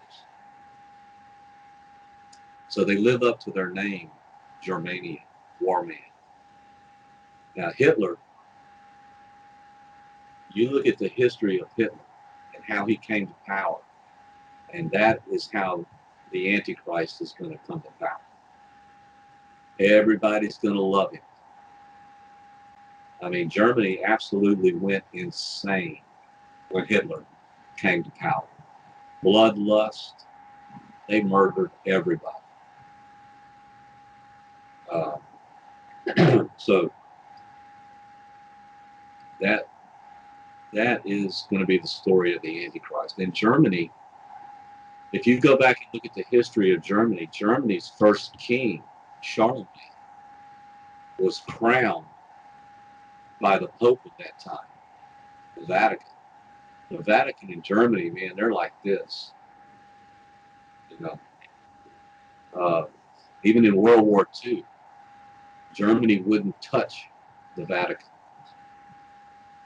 Wouldn't even, when at the same time the Vatican, the Pope of that during World War II, sat there in his papal palatial palace, and not more than a quarter mile down the road was a Jewish concentration camp, and he wouldn't lift a finger to help them. You know, so there's a lot of dark history with Germany, and there's this guy who in the 90s came out of nowhere, but his family, he can trace his family roots all the way back to the 1200s. And he's as a matter of fact, he still lives in the castle that his ancestors built in Germany. He became, just out of nowhere, this guy became the German defense minister. And the first thing he did was he got rid of the draft, compulsory service in the German military, and he started forming a professional military. And he was defense minister for quite a few years there, and then somehow he got ousted for plagiarism. So now he's at the United Nations, and he's a big shot at the United Nations. And there's this outfit that I've read for 30-something years. They used to be the Worldwide Church of God. Now they're the Philadelphia Church of God. And you can, if you look on their website is called thetrumpet.com. And you can go to their website, and they have a library tab. You can click on their library tab, and they have all these books that are free. The only religious people I've ever known that actually they write all these books and give them away for free. You can go to their website, and you can download the books, you can print them, you can read them online, and if you want, you can request a copy, a print copy, and they will mail you a free print copy. They have a monthly magazine that's the same thing, it's free. And these people watch everything. I mean, they watch the entire world through the premise of Bible prophecy. and they're smart. These people know what's going on. Like I said, I've read their stuff for 30-something years, and when they say something's going to happen, it happens. So if you're looking for a good source of information, thetrumpet.com. That's a good place to start. There's a book called The United States and Great Britain in Prophecy. It explains the migration of the northern 10 tribes of Israel and the dispersal of Judah and Benjamin, the last two tribes. It explains all this stuff through the Bible, how in the Bible, you know, where to find all this information in the Bible. And it's really interesting stuff. But these people, they watch this guy. His name is, oh God, I can't remember his name. 67-year-old brain. Anyway, they have articles about him. They watch him like a hawk. They think he's going to be the Antichrist. But like the Bible says, this guy is going to display superhuman power. He's going to call down fire from heaven. Everybody's going to be amazed and just flock to him. He's going to be very charismatic, and everybody is just going to get sucked into this guy. You're saying they found this guy, or like, does he exist today, or? Oh yeah. He's at the. He holds a position at the United Nations in New York City. What's his name?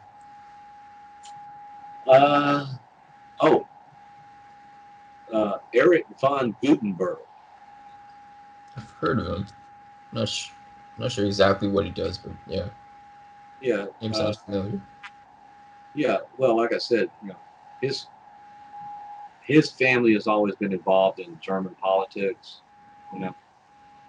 But this guy, he's really young. When he in the 90s, when he first took office as defense minister, he was like in his early 30s, I think. He held 2 PhDs, I believe, in economics and something else, I believe. I don't know. I can't remember all the history about this guy. But if you go to thetrumpet.com and you put his name in for their magazine, they have written hundreds of articles about this guy in their magazine. Like I said, they watch him like a hawk, you know, just because of his family history and his involvement with the German government and like that. They expect him to come to be president of Germany someday, real soon.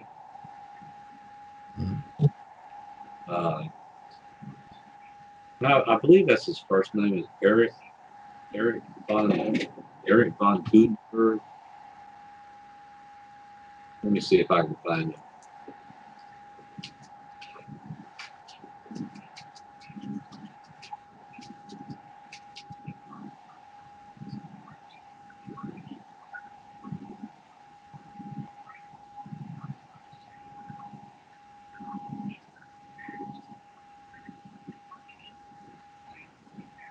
There's a poker player named Eric von Gutenberg. Imagine that. Oh, okay. It's not Eric. It's Carl Theodor zu Gutenberg. Sorry, Carl Theodor. Yeah, I'll send you a link. Okay.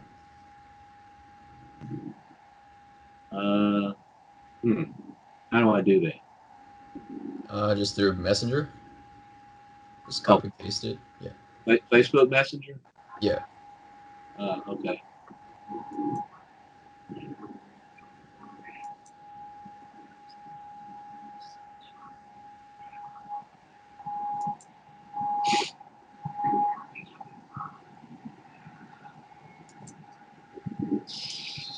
This is a Wikipedia page. Mm. That'll kind of give you some history of the guy.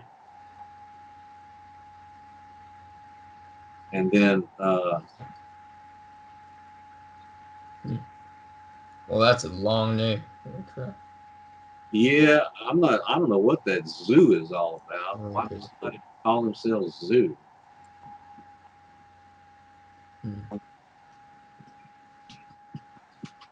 So, does it say anything about like the Antichrist allegations here? No, nothing about that. Just mainstream stuff. Yeah, that's just mainstream history of the guy. You know, Wikipedia, they don't get it. You know, they're not going to call him the Antichrist like the trumpet people will. You know, and it's just supposition on the part of the trumpet people. They've watched this guy for a long time. You know, his rise into German politics and what he's done. You know, he's married to the wife of the guy that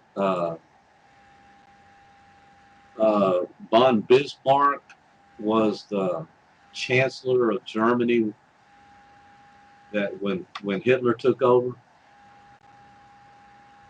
and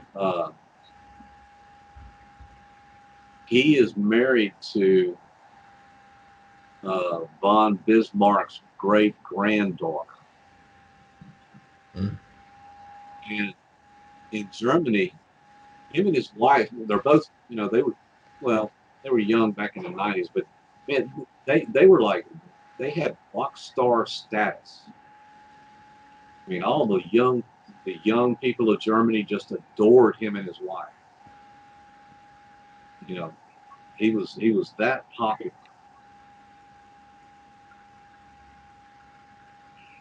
You know, so, and that's another reason why the trumpet people watch him so close. You know, his popularity and the things, and he's still involved with German politics. I mean, even at the United Nations, you know, he's still involved, and they estimate that he'll make a comeback into German politics sometime soon. He had some detractors that they actually fabricated a story of a plagiarism deal to get him to resign as defense minister of Germany. And so when he resigned, he went to the United Nations, and that's where he's been. I don't know, doesn't seem like a guy with, you know, powers or whatnot, like the typical Antichrist, but well, you know, you have to, you know, I mean, he's a regular guy, right. but when Satan is cast down to the earth, somebody is going to end up with Satan inside of him. A vessel. Yeah. The trumpet people think this is the guy. So that's how it works. He's going to be able to do a lot of superhuman stuff, you know, just like all these superhuman movies that you see now. You know, the X-Men and Avengers. Yeah, all these. You know, we're all getting prepared. You know, they're preparing us to witness all this superhuman stuff that the Antichrist is going to be able to do. And then the Vatican is going to be the false prophet, you know, that's going to go along with all this. So, and the Vatican has a history of evil. You know, if you go back to the Crusades, and then when they were running around killing everybody that didn't believe, you know, in Vatican doctrine. Vatican is just the Jesuits. You know, the Jesuits have been run out of damn near every country in the world. Because of the trouble they started. The Vietnam War was fought on behalf of the Vatican, because if the communists took over Vietnam, they would have run the Vatican out of the country. So they got America to fight the war in Vietnam for them. You can stay. You know, so they're big troublemakers. You know, I mean, look at all the pedophilia in the Vatican. Oh yeah. Catholic Church. I mean, come on. How can you be a Catholic and see all that and still go to church? I don't get it. Yeah, it's a lot of messed up stuff. Even with I don't know, what was that guy's name? Epstein? Is that how you pronounce it? Yeah. Yeah, Epstein. Yeah. Arrested. Yeah. Yeah, it's pretty severe. Was he part of the? Might be getting this wrong. Was he part of the UN? Oh no. Something to do. No, he's just some billionaire industrialist or realist, probably I think real estate guy or something like that. You know, I mean, nothing better to do than run around and molest little girls. Yeah. When you're that rich. But you know, not only him. I mean, there's you know, there was a woman who committed suicide about a week or so ago. And she is known as a controversial author. A lot of stuff that she's written about the deep state, the so-called secret societies, stuff like this. Well, they found her hanged last week. And she was writing a book about the pedophilia in Washington, D.C. And it's going around now. It's a big joke about all the bodies that are piled up behind the Clintons, how many people they actually murdered, you know, had killed or like that. And they believe that she got a little too close to the truth about the Clintons' involvement with Epstein, or Bill Clinton's involvement with Epstein and his pedophilia and like that. And somebody hanged her. You know, so I mean, these are some dark people. Yeah. You look at Joe Biden, always got his hands on people. You know, the Democrats, there's just something wrong with the Democrat mentality.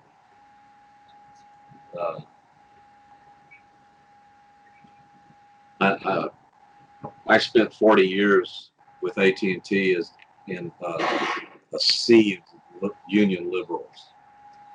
I was one that wouldn't join the union, so they hated me. And but I had a couple of friends, you know, I played golf with, and one of the liberals that I played golf with, we were out on the course one day, and he asked me if I'd heard about the 9/11 conspiracy. And I said, well, which one? You know, I mean, there's a whole lot of them. He said, well, after 9/11, the CIA did an investigation of Wall Street and found out that somebody had shorted the airline stocks and walked off with like $500 billion. And I said, really? He said, yeah, man. I said, where'd you hear this thing? He said, well, it was on the news. And I said, no, what? He said, well, yeah, I think it was like CNN or MSNBC or something. I said, no, what? He said, well, yeah. I said, Let me tell you where you got it from. You just quoted verbatim a scene from the James Bond movie Casino Royale. I mean, you quoted it perfectly, word for word. And that is the mindset of my liberal butt. And you can go to YouTube and do a search for the CIA conspiracy in the movie, in the James Bond movie Casino Royale. And there's a video that shows the scene. Have you ever seen that movie? No. No? Okay. Well, anyway, he quoted it perfectly. So then he got pissed off at me for telling you, you know, his news story wasn't news. It was a Hollywood scene. Movies. You know. Yeah, I don't know. With my own personal experience, you know, it was funny that I did that post on Tulsi Gabbard because me personally, my own personal political leanings, I got into politics with people like you've probably heard of Ben Shapiro, Jordan Peterson, Steven Crowder. Are you familiar? Shapiro, I've heard of him. Yeah, they're all, you know, modern conservative figures. Like they're pretty trendy with like our generation, Gen Z. And especially on campus at USC, there was this huge, you know, clashing of ideologies. Like Shapiro came to our campus, and then there was a whole like protest outside, like, oh, he's, you know, transphobic and whatnot. He shouldn't be allowed to express his ideas, and it's huge. I mean, well, California's always been like that. Yeah. No, I don't understand. You look at California, and the taxes are sky high. I mean, gasoline is comparable to the price of gasoline in Hawaii. You know, $5, more than $5 a gallon, when the rest of the country is paying around $2.50. But what's even gotten worse is, especially San Francisco, all the homeless, you know, Yeah. all the people living on the streets, and yet they welcome all these Latin American illegal immigrants, and they give them health care, and they give them money, and they give them everything, and they don't do a damn thing about the homeless that live on the streets. They don't do a damn thing about the Americans. This is how the Democrats buy their votes. You know, the black community in America, up until the 1920s, was staunch Republican. The Union Army had just freed them from slavery 40, 60 years before. Yeah. Okay? They were staunch Republicans. Well, the Democrats came out with welfare. And that is how they bought the black vote. Mm. You know, from 1860 until 1960, the Republicans tried repeatedly to pass the Civil Rights Act. Okay? And the Democrats wouldn't even discuss it. Floor, Senate, wouldn't even discuss it. Well, when Lyndon Johnson became president, Lyndon Johnson got the Civil Rights Act passed. And Lyndon Johnson, this guy was so corrupt. He was about to go to prison for murder, all kinds of stuff. But when he had Kennedy assassinated, all that went away, and he became president. So he got, but he was so corrupt and so feared. Everybody in Washington was scared to death of this guy because he had murdered politicians here in Texas. When he was in the House here in Texas, he actually started off in the PTA in San Antonio or Corpus Christi, I think. And he ran around with this mafia guy and did all of his dirty work. He stole $250,000 from the Texas Agricultural Commission Department in Texas here. Yeah. And the Agricultural Commission was about to have him indicted. Well, they found this guy out on the prairie with a rifle shot in the back of his head, and the local sheriff called it a suicide.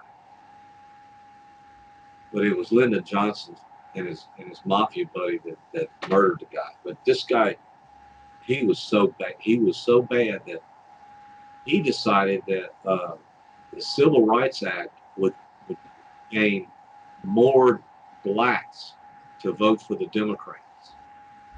Okay. So he called in some key Democrat politicians, senators, and congressmen, and told them, the Civil Rights Act is going to come on the floor, and you are going to vote for it.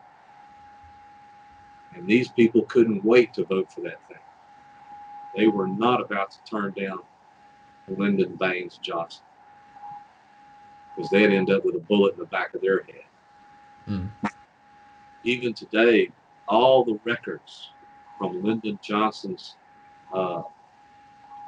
political life here in Texas, sealed and locked in a vault on top of the state capitol, not to be released until 2050, when everybody's gone. Yeah, I was familiar with like the conservative side, like the Republicans pushing for like to free the slaves and whatnot. So, and that's kind of part of the reason why, like, I am passionate about like identity politics and whatnot. I'm still really new to the political scene in general. So like with my approach to human ideals, I am willing to, sort of bridge the aisle, but then I also hear, like some of your arguments, like how there's a lot of corruption in the Democrat side. So what we try to do is, we try to take a higher perspective on this debate. Like, for example, let's say, rather than framing it as a Democrat-Republican issue, I think some of what you were saying in our mission statement, some of it seems like, the jargon seems a little bit too complex and kind of up in the clouds. I think a part of the reason is that we use the frameworks we reference. I'm not sure if you're familiar with like spiral dynamics or systems thinking or these transpersonal psychology frameworks, but it adds some much needed nuance to this whole debate of not even just bipartisanship, but it goes above and beyond that. It breaks it down as like a system of feedback loops and levels of consciousness. And well, it doesn't matter what fancy name you put on corruption, right? It's still corruption. You can call it trans whatever you want, but it all comes down to oppression. And that's what the Democrats do best, is chaos and oppression.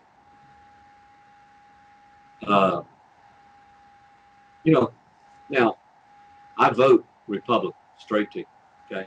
But I'm not a big fan of Republicans either. Okay. I don't vote for Republicans. I vote against the oppressive. Right. It's like the lesser evil. Yeah.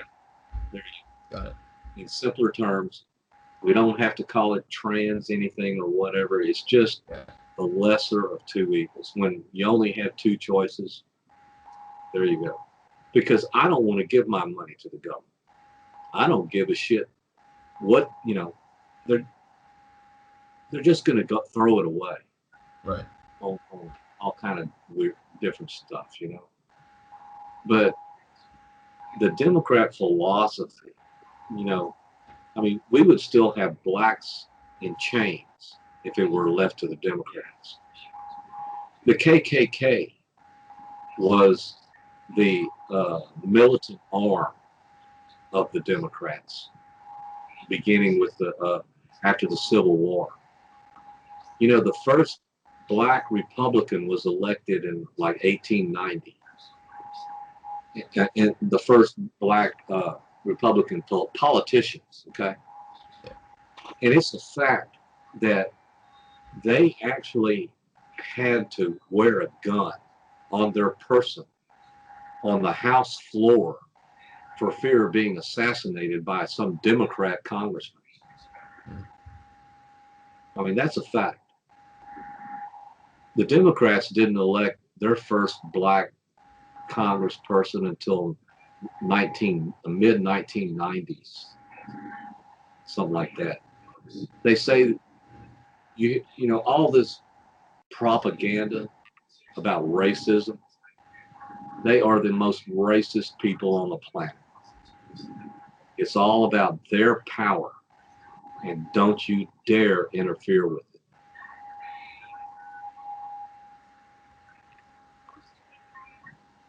Yeah, I think with this debate, there's also like as a counterpoint to people like Shapiro and Peterson and Crowder, I also watch YouTubers like there's a YouTuber called Kyle Kulinski, and he talks about the difference between like established Democrats, let's say someone like Gary Johnson or like Pelosi, and then you have like Justice Democrats like AOC or Sanders or Gabbard, and I don't know. He makes a big deal out of that, like, oh, they're the good ones, but I don't know. How can you call AOC a Justice Democrat? It's the name, yeah. Well, I know it's a label, but where is justice in AOC? Actually, AOC is run by a group of people that got her elected. Okay, now this other woman in Minnesota, the anti-Semite. I don't know what her name is. She's Muslim. Now, yeah, I think I know her. I don't know how she got elected, but she came to the States and married her brother to gain citizenship. Married her brother. And then somehow the Somalians that seem to control the parts of Minnesota got her elected, you know. But she's an anti-Semite. If it was left to her, she'd nuke Israel in a heartbeat. Yeah, you're talking about Ilhan Omar. Yeah. Yeah. Something like that. I don't know. And what they, her and AOC, they condemn America. There is no other country like America. The freedoms, there's no other country like America, but they condemn America and say nothing about the corruption, the murder, the crime in their own country. Right. That their country gets a pass. We don't give a shit who you kill. That's okay. It's America that is the worst of the worst.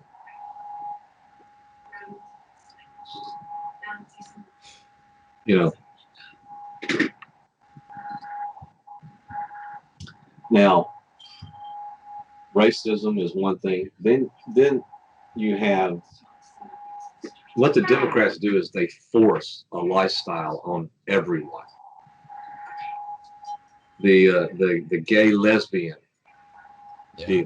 LGBT. Yeah. What somebody does in their bedroom, I couldn't care less. But you don't come to my house and do it. Okay? You're not going to force it on me.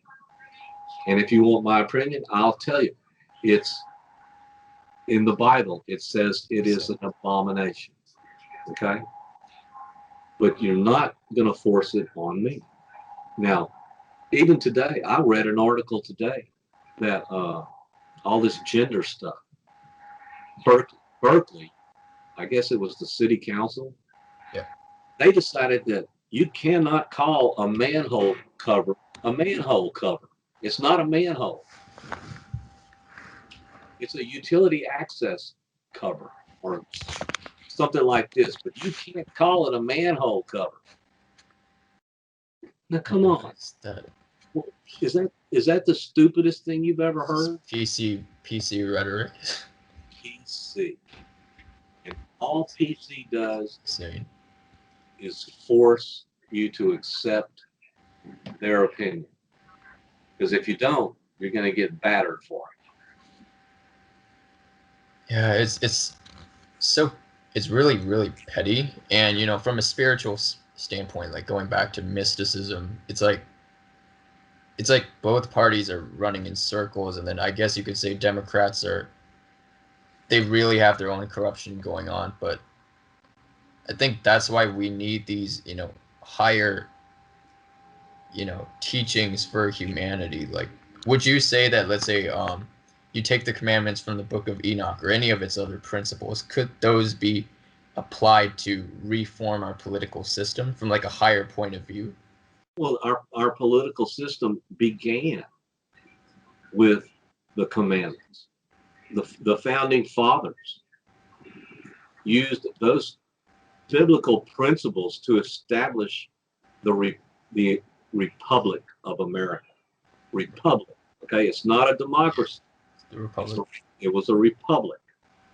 They used those biblical principles to establish the American government.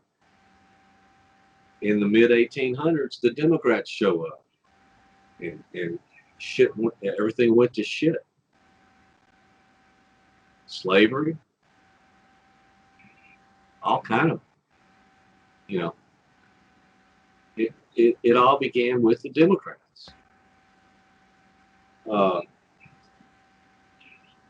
You know, the Constitution is biblically based. Inalienable rights. That's biblical. Our Father gave us free will. Now,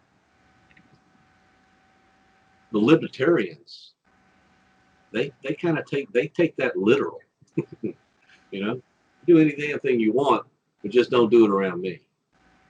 You know, the libertarian stance. I don't care what you do, but you're not going to make me do it. Okay? Well, the rule of law goes out the window with that. You know, so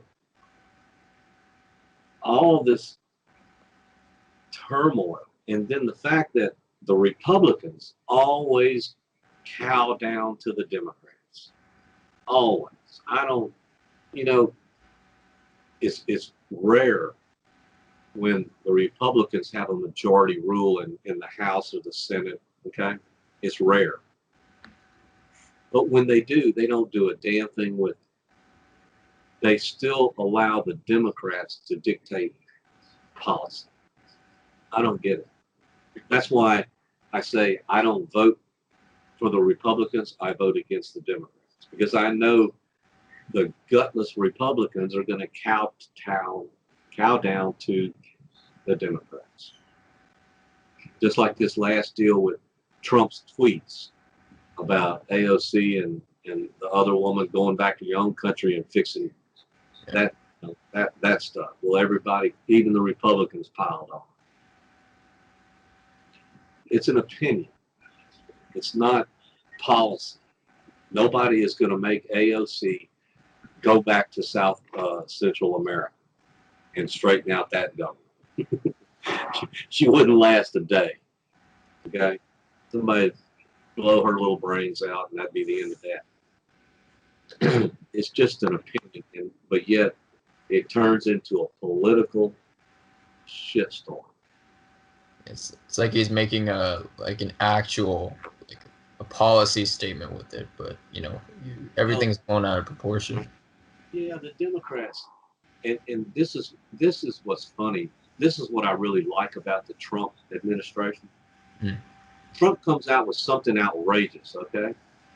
He makes some statement, and boy, everybody explodes. All the little Democrat heads blow up, you know, and they start running around. And I have a saying: given the time, there isn't a liberal on the planet who won't stick his foot in his mouth. And that's what he does. He antagonizes them. And they run around and blow up and make fools of themselves. And he just sits back and watches. And right. I think it's hilarious. I like Trump, you know, because he got a big mouth. He would say, I would say the same thing he says if I were in his position, except I would probably be a little bit more blunt and certainly more vocal. I wouldn't tweet it. I'd hold a rally and get out there and, y'all want to hear this? You ain't heard nothing yet. But I like Trump stirs. He stirs the pot, Right. and he puts the Democrats on display as to who they really are. They can't hide behind a false facade when you got Trump out here making statements that just blows them up. Right. So Trump makes a statement, and then you see who the Democrats really are. They don't govern. They control. You know, if Jack Kennedy was alive, he would be conservative compared to the Democrats of today. Mm. I mean, he must be rolling over in his grave. You know, because Jack Kennedy was all about tax cuts. Let's put some money out here in the consumer's hands. Go spend them bucks. You know, get the economy going. You know, so. But I don't do politics. Yeah. Just going back, about that post I did on Gabbard. The reason why I was, you know, her debate on CNN caught my attention, and like I didn't really do too much research on, you know, her as a whole, but like I kind of liked her sort of anti-establishment Democrat stance on like her anti-interventionist, like anti-war policies, which like not many Democrats adhere to. So like that was kind of refreshing, and that was kind of the reason why I posted that, was that she seems to be more blunt and like hard-hitting than AOC and whatnot. They're really vocal, and like Bernie Sanders and whatnot, but again, they have their own like super high tax cuts and whatnot. She seemed, even on like, you know, Fox News, I think Tucker Carlson interviewed Gabbard, and he seemed to be on board. So, you know, with her policies, and he's pretty vocal against like AOC and whatnot. So, you know. Let me read something for you. Sure. Ecclesiastes 3. Okay?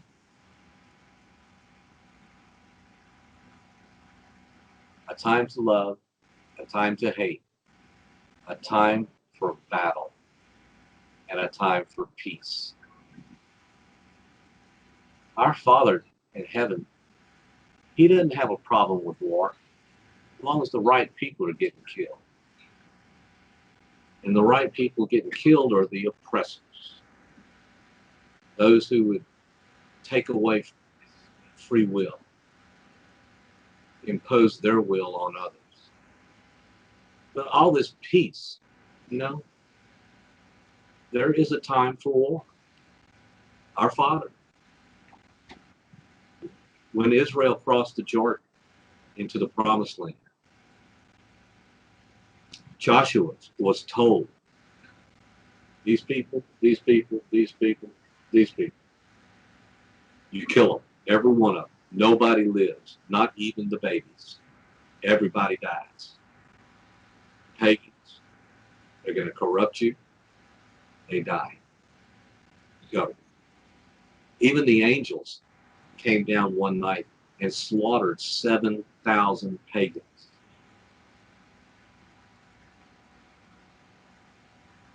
So all this peace, you know, Do we let Iran push us around until they finally have a nuke that they can blow up Washington with? Is that what we do? Is that peace? Or do we let the Palestinians keep sending rockets into Israel? Is that peace? We don't do anything. I mean, we're supposed to stand back and say, all right, y'all, keep an eye on the sky. We've got to dodge these rockets. We don't want to shoot back. You know, if it weren't for the Muslims, there would be no war in the Middle East. Israel doesn't start a war, but they'll damn sure finish one. The worst thing that happened in the Middle East was when Bush went in and killed Saddam Hussein. Right, the Iraq. I mean, yeah. I mean, Saddam Hussein was a bad person. But Saddam Hussein kept Iran in check. He kept the Palestinians in check. Muammar Gaddafi kept the Palestinians in check. They killed all those people. Shit hit the fan. The Muslims were free. Murder, bombings. Yeah, I just want to point something out. You know, I think in her interview with Carlson, she actually talked about, you know, what went wrong and like when, you know, killing Saddam Hussein and, you know, Gaddafi and whatnot. So out of that, you know, that was one of the big reasons why, like, because of her counterpoint. And like, I go on, like, you know, anti-establishment Democrat YouTubers like Kyle Kulinski, they don't really praise that aspect of her, which I think is so like overlooked, which is why, you know, I think most of the establishment Democrats, like, they don't really like her. I think there was a poll like, who's one who's one candidate that you don't want to see win, and then they all listed like Gabbard. So like, even in the Democratic Party as a whole, which is why I thought, you know. Well, you know, one thing I can say about the Democrats is they are united. Everybody toes the same line. If you're a Democrat and you step out of line, man, they will ostracize you for it. But as a whole, all of the Democrats, they stand tight together. They back each other up. It doesn't matter what they do, what one of them does, they are all standing behind it. Just the governor of, not the governor, maybe a state rep of Louisiana. Anyway, he did something that he was a Democrat and switched to Republican. And they have crucified this guy. There is no choice with the Democrats. You toe the line, or bad stuff's going to happen to you. Yeah. The higher up you are, the worse the bad stuff gets. Right. You know, and that is oppression. That is not free will. With regards to Gabbard, I think one point you were right on was like the abortionist policies. I think she is pro-choice, so like that's probably one caveat, and maybe climate action in terms of like taxes. I don't think she's a huge advocate of like carbon taxes, but she's more, I think with her climate action, like she's more on the side of like practical like infrastructural reforms. But I think that if you were to hold something against her, I think it would be only on like the abortionist policy alone. But as for the rest of her like viewpoints, I think that's why, like, you know, painting the Democrats with the broad brush, especially when the establishment Democrats are corrupt, you know, when that fact of the matter exists, like, you know, to have someone like her that is, you know, anti-interventionist, you know, seeing where things went wrong with the, you know, America interfering with like Hussein and like Gaddafi and whatnot, to have someone even on the Democratic Party side, like see that is somewhat refreshing, right? I mean, like even whether she would succeed or not is. You know, the 2012, was it 12 or 10? The 2010 Democrat National Convention. Mm. They threw God out of the building. They actually booed down God. I'm not familiar with that. They didn't want God anywhere near their political platform. Okay. There was a in the convention. They vote on their planks, political planks, platform. Yeah. And one of them was "In God We Trust." And 3 times, every Democrat in the building got up and booed. They would not allow that part of the platform to be recognized. Oh yeah. You know, you can't be halfway. Right. Because when you allow evil to come in, it permeates everything. You know, pro-life is murder. There are other means. You know, it's gotten to where abortion is nothing more than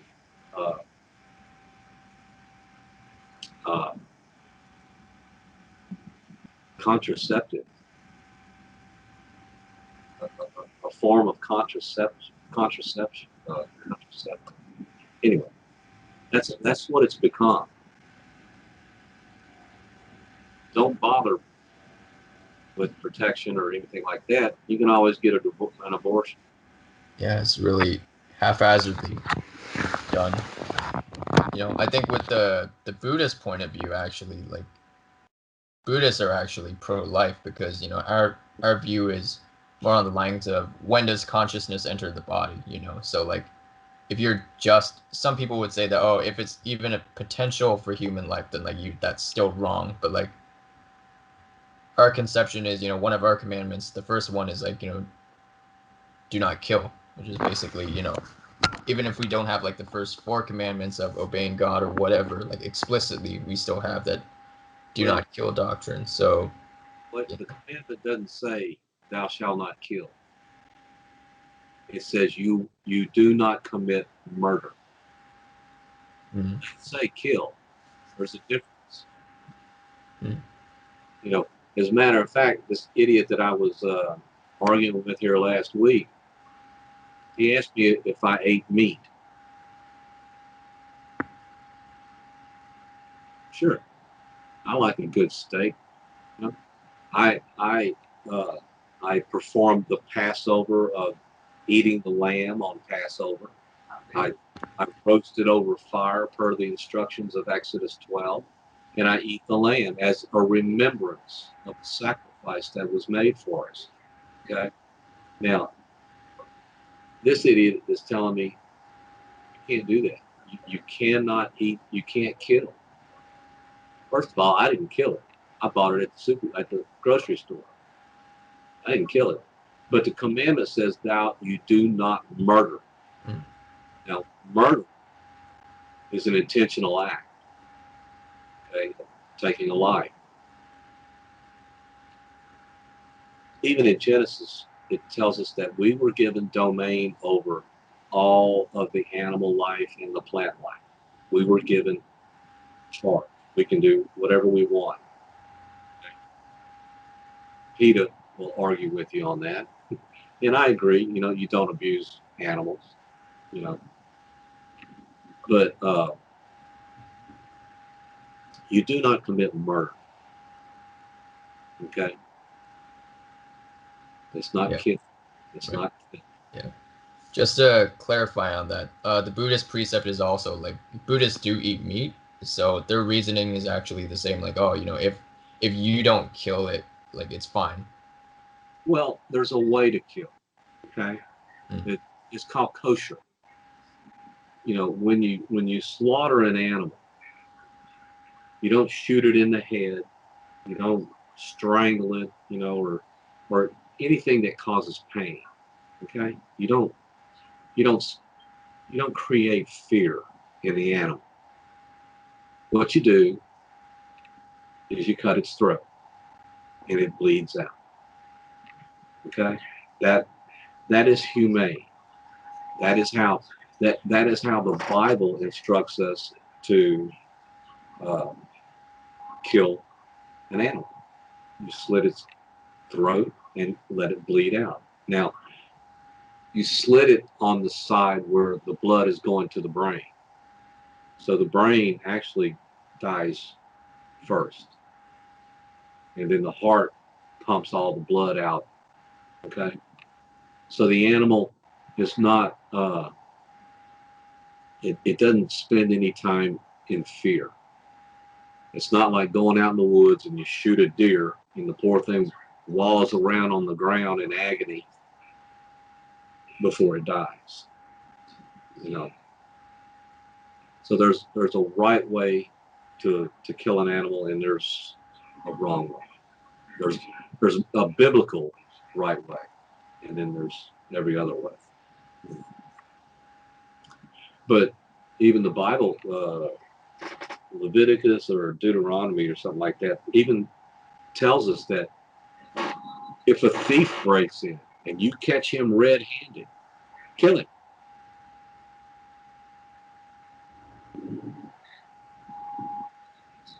You don't have to put up with that. You kill him. Now, if he breaks in and steals something and you don't find out until the next day, you're not allowed to kill him. Now, he is taken to a city where criminals are forced to live, and he's forced to live there for X amount of years, okay, for his crime. But it's not murder, it's justice. So there are a lot of biblical principles. Now, the Democrats, the first thing they cry about is the death penalty, which is biblical. Capital punishment is in the Bible. It's all over the Bible, as a matter of fact. Even Moses had to stone one of his best friends to death for adultery. Now, of course, we don't kill people for adultery, but the Democrats spend more energy protecting the criminal than the victim. All these bleeding heart liberals moaning over capital punishment. You can't kill them, you can't kill them. But no sympathy. All their sympathy is for the criminal, not the victim. They don't give the victim a second thought. So where's righteousness in that? Yeah, I don't know.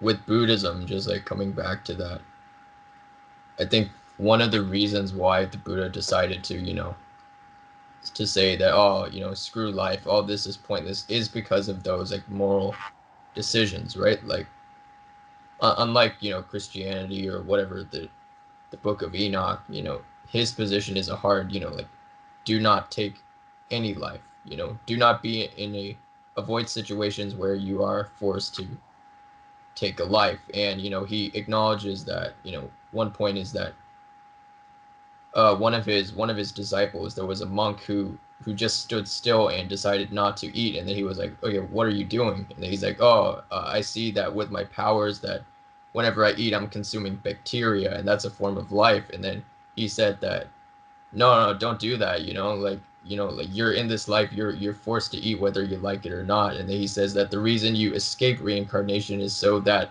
this doesn't have to continue, but then in this life you still have to eat to survive. Well, but you know, so just like in Jubilee 6, in Enoch and other parts of the Bible, it tells you do not eat blood. The spirit of the animal is in the blood. The spirit is in the blood. Okay, so you do not eat blood. Now, that being said, you don't eat raw meat because it's full of blood.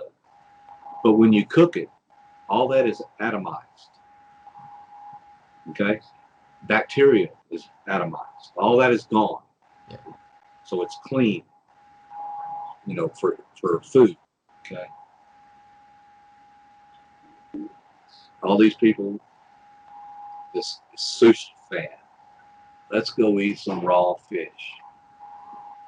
Well, in the first place, sushi is a particular fish. And it's very poisonous. And people that eat sushi actually risk their lives because they are dependent on the person who prepared it to have sliced it a certain way or however they prepare it to minimize the poison. Okay. But at the same time, eating any raw fish, it's full of worms. You know, you look at some of these old Japanese and Chinese fellas that eat sushi a lot, you put them under an x-ray and their whole body is worm-ridden. You know? So you don't eat raw meat, any kind of meat. You don't eat shellfish, you know, scavengers, because their meat is not clean. It's full of bacteria, you know, from eating dead carcasses, you know. Yeah. Just like certain animals are they were created to clean the earth. You know, crabs roam around the ocean floor eating all the dead stuff. So the oceans stay clean, except for what man does to them.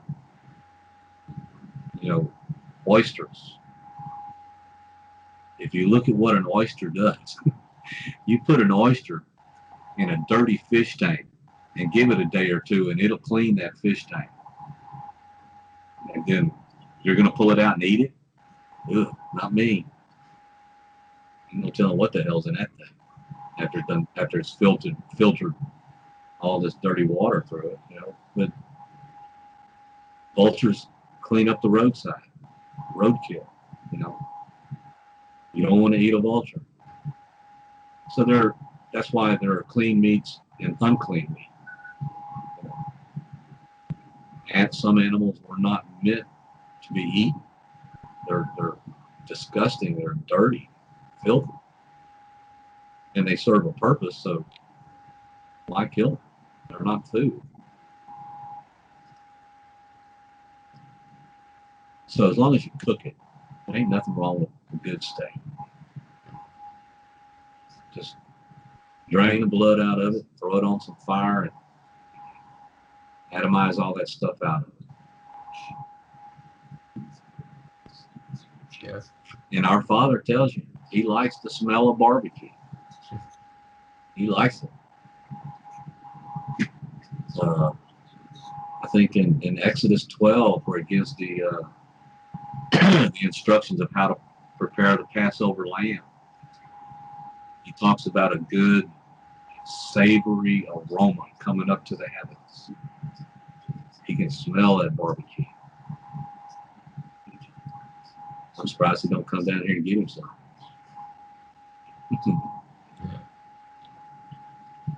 Oh no. I think just before one last comment I want to make, I am gonna stop this podcast because I think we covered quite a bit. But I think a good point to end on, just for a question, is this idea of God, right? You know, in Eastern religions, like we have the idea of nirvana as, like, you could say, like source consciousness, like the source of everything, choiceless awareness, or whatever you want to call it. But it's a very, you might say it's a pagan-ish version of God, but even then it doesn't quite fit into that definition of pagan. But it seems like with your God, even in the Book of Enoch, it's more anthropomorphic with, like, you know, the gray beard. And, you know, a lot of people think that that's a very simplistic version of God, but I don't know how you would respond to that. Well, it's how he's described. How he describes himself. You know, it's not our description. Mm. You know, let's see. Enoch and Moses, I think, are the only two people, humans, who have actually met God face to face. Okay? And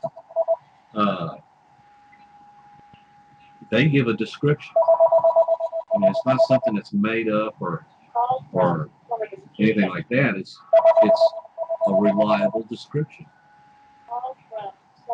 So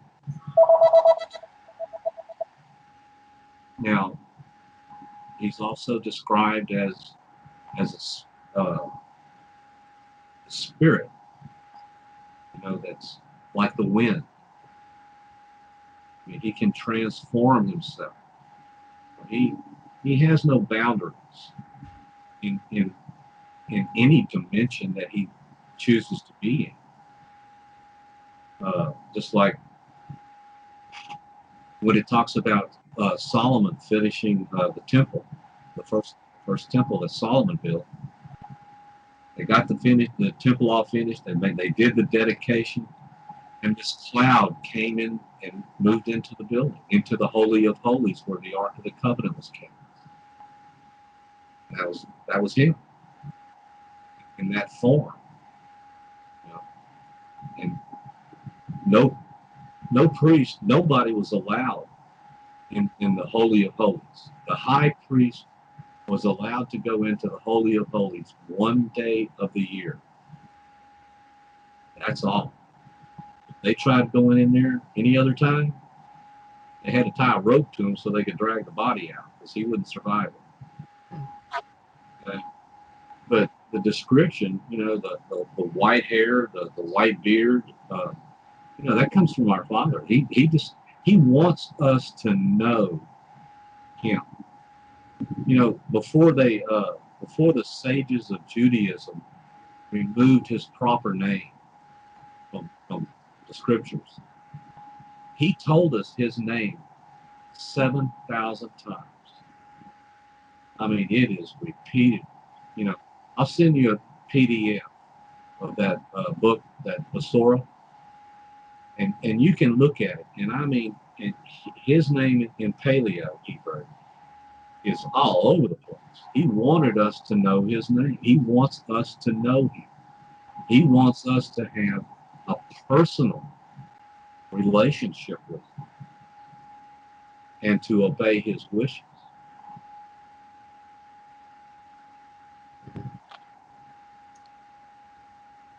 Yeah. So there's no guesswork when it comes to his identity.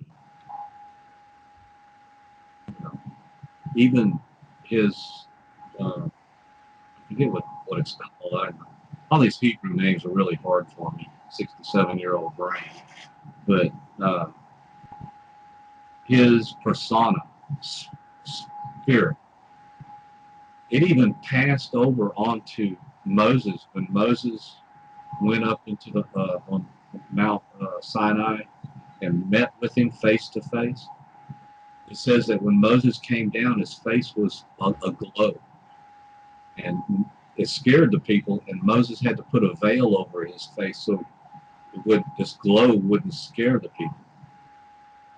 So our Father's Spirit kind of rubbed off on him a little bit. Pretty cool stuff. Yeah. I mean, I'm gonna have to do a lot of reading. I mean, I haven't even read like the Bible cover to cover yet, so the Book of Enoch is. I'll have to do a lot of study on that. You know, I don't read Bibles so much. Mm. First of all, I know how corrupt it is. I know what man has done to it. But most of the Bible is actually our Father rebuking Israel because of all the rebellion. Yeah. I mean, there's a lot of rebuking going on. You know, that's when they stopped during the time of the judges, when they stopped performing the Sabbath of the land and the Jubilee year of release, which got them sent to exile. You know, all the rebuke, it's rebukes and rebukes and rebukes, and they still rebel. You know, Messiah Yahusha calling the Pharisees a brood of adders. You know, you guys are just a bunch of, you're a pile of snakes, just lion snakes. Boy, I sure wouldn't want it talking to me like that. So, but I'll send you that Basora. I'll send you the PDF. Sure. And you know, you can see how many times his name was actually in the scriptures and was taken out. Yeah. I will look into that at some point, but I think, you know, since I'm going to be sharing this on my page, what would you say, you know, to all the viewers here, like if they want to get started with your work, like what are the one or two texts that you shared with me that they should check out to get like a summary of the Book of Enoch? And well, it's kind of hard to summarize Enoch. You know, Enoch starts off with the fallen angels that corrupted mankind. It's kind of a history. It's sequential order. It starts off with the fallen angels that corrupted man, the Nephilim that caused all the problems and like that, which led to the flood of Noah. And then after Noah, he goes on to, now what he does, he doesn't mention them by name. Enoch uses animals to identify people that he's going to prophesy about. You know, like Abraham and Moses and so on and so forth. He uses animals. The hard part is trying to figure out which animal is representing which person.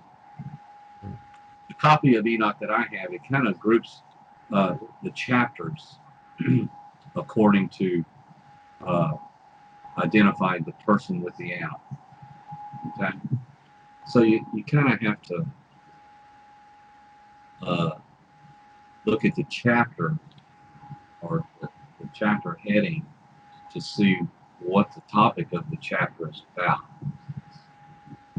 Otherwise, you're reading about animals representing people and you have no idea who the people are. Because there's no, other than historically the time period, you wouldn't know who the person was. But Enoch kind of maintains a sequential time. Okay? So the Book of Jubilees is, they call it the Little Genesis because it's a short history of the Exodus all the way up until when Joshua crosses the Jordan into the Promised Land. Okay, so that's a short. It's all history. Okay, but the history, it deals with the actions of the people of whatever time period they're discussing. Okay, so it's basically just history. But Enoch does have a lot of prophecy considering when Enoch lived, and he's talking about Moses, even the Messiah, 4,000 years later. So you just kind of have to go through it. Okay. Yeah, I will check those links out. As for that version of Book of Enoch you talk about, do you have that link on your website? I mean, sorry, your page, or? What link? You said the one with it refers to the animals, the connection between the animals and the specific people. The Book of Enoch? Yeah, the version you have. I have all these books in the file section of my calendar group. Okay. Even the Book of Jasher is in there. Yeah. And chapters 3 and 4 are about Enoch. But I'll send you the PDF via the messenger. Right. Sure. I'll send you the Basora. I'll send you Jubilees, Enoch, Jasher. I can send all that stuff to you. Cool. Right. Yeah. Just to end on this note, I want to ask. You said you don't want your face in like the thumbnail or whatnot. Do you want to omit your face for like the entirety of the video, or I could put like just an image for this, or is it okay if I put like a split screen? You can do whatever you want. It doesn't matter. Okay. Cool. Yeah. Just clarifying that. But yeah. So if you guys want to check out Wayne's work, again, I'll reference the group in the description. But for now, again, it was really nice talking with you. Just really different perspectives, but I'm glad we got to meet on this. I enjoyed it. Anytime you want to talk again, if you want to learn how the calendar works, I can explain everything to you. Sure. Yeah, definitely. Let me know when you want to meet, and I'll be here. All right. Yeah, let's do it. All right. Yeah, I'll see you later then. Thank you so much. Have a good day. Yep.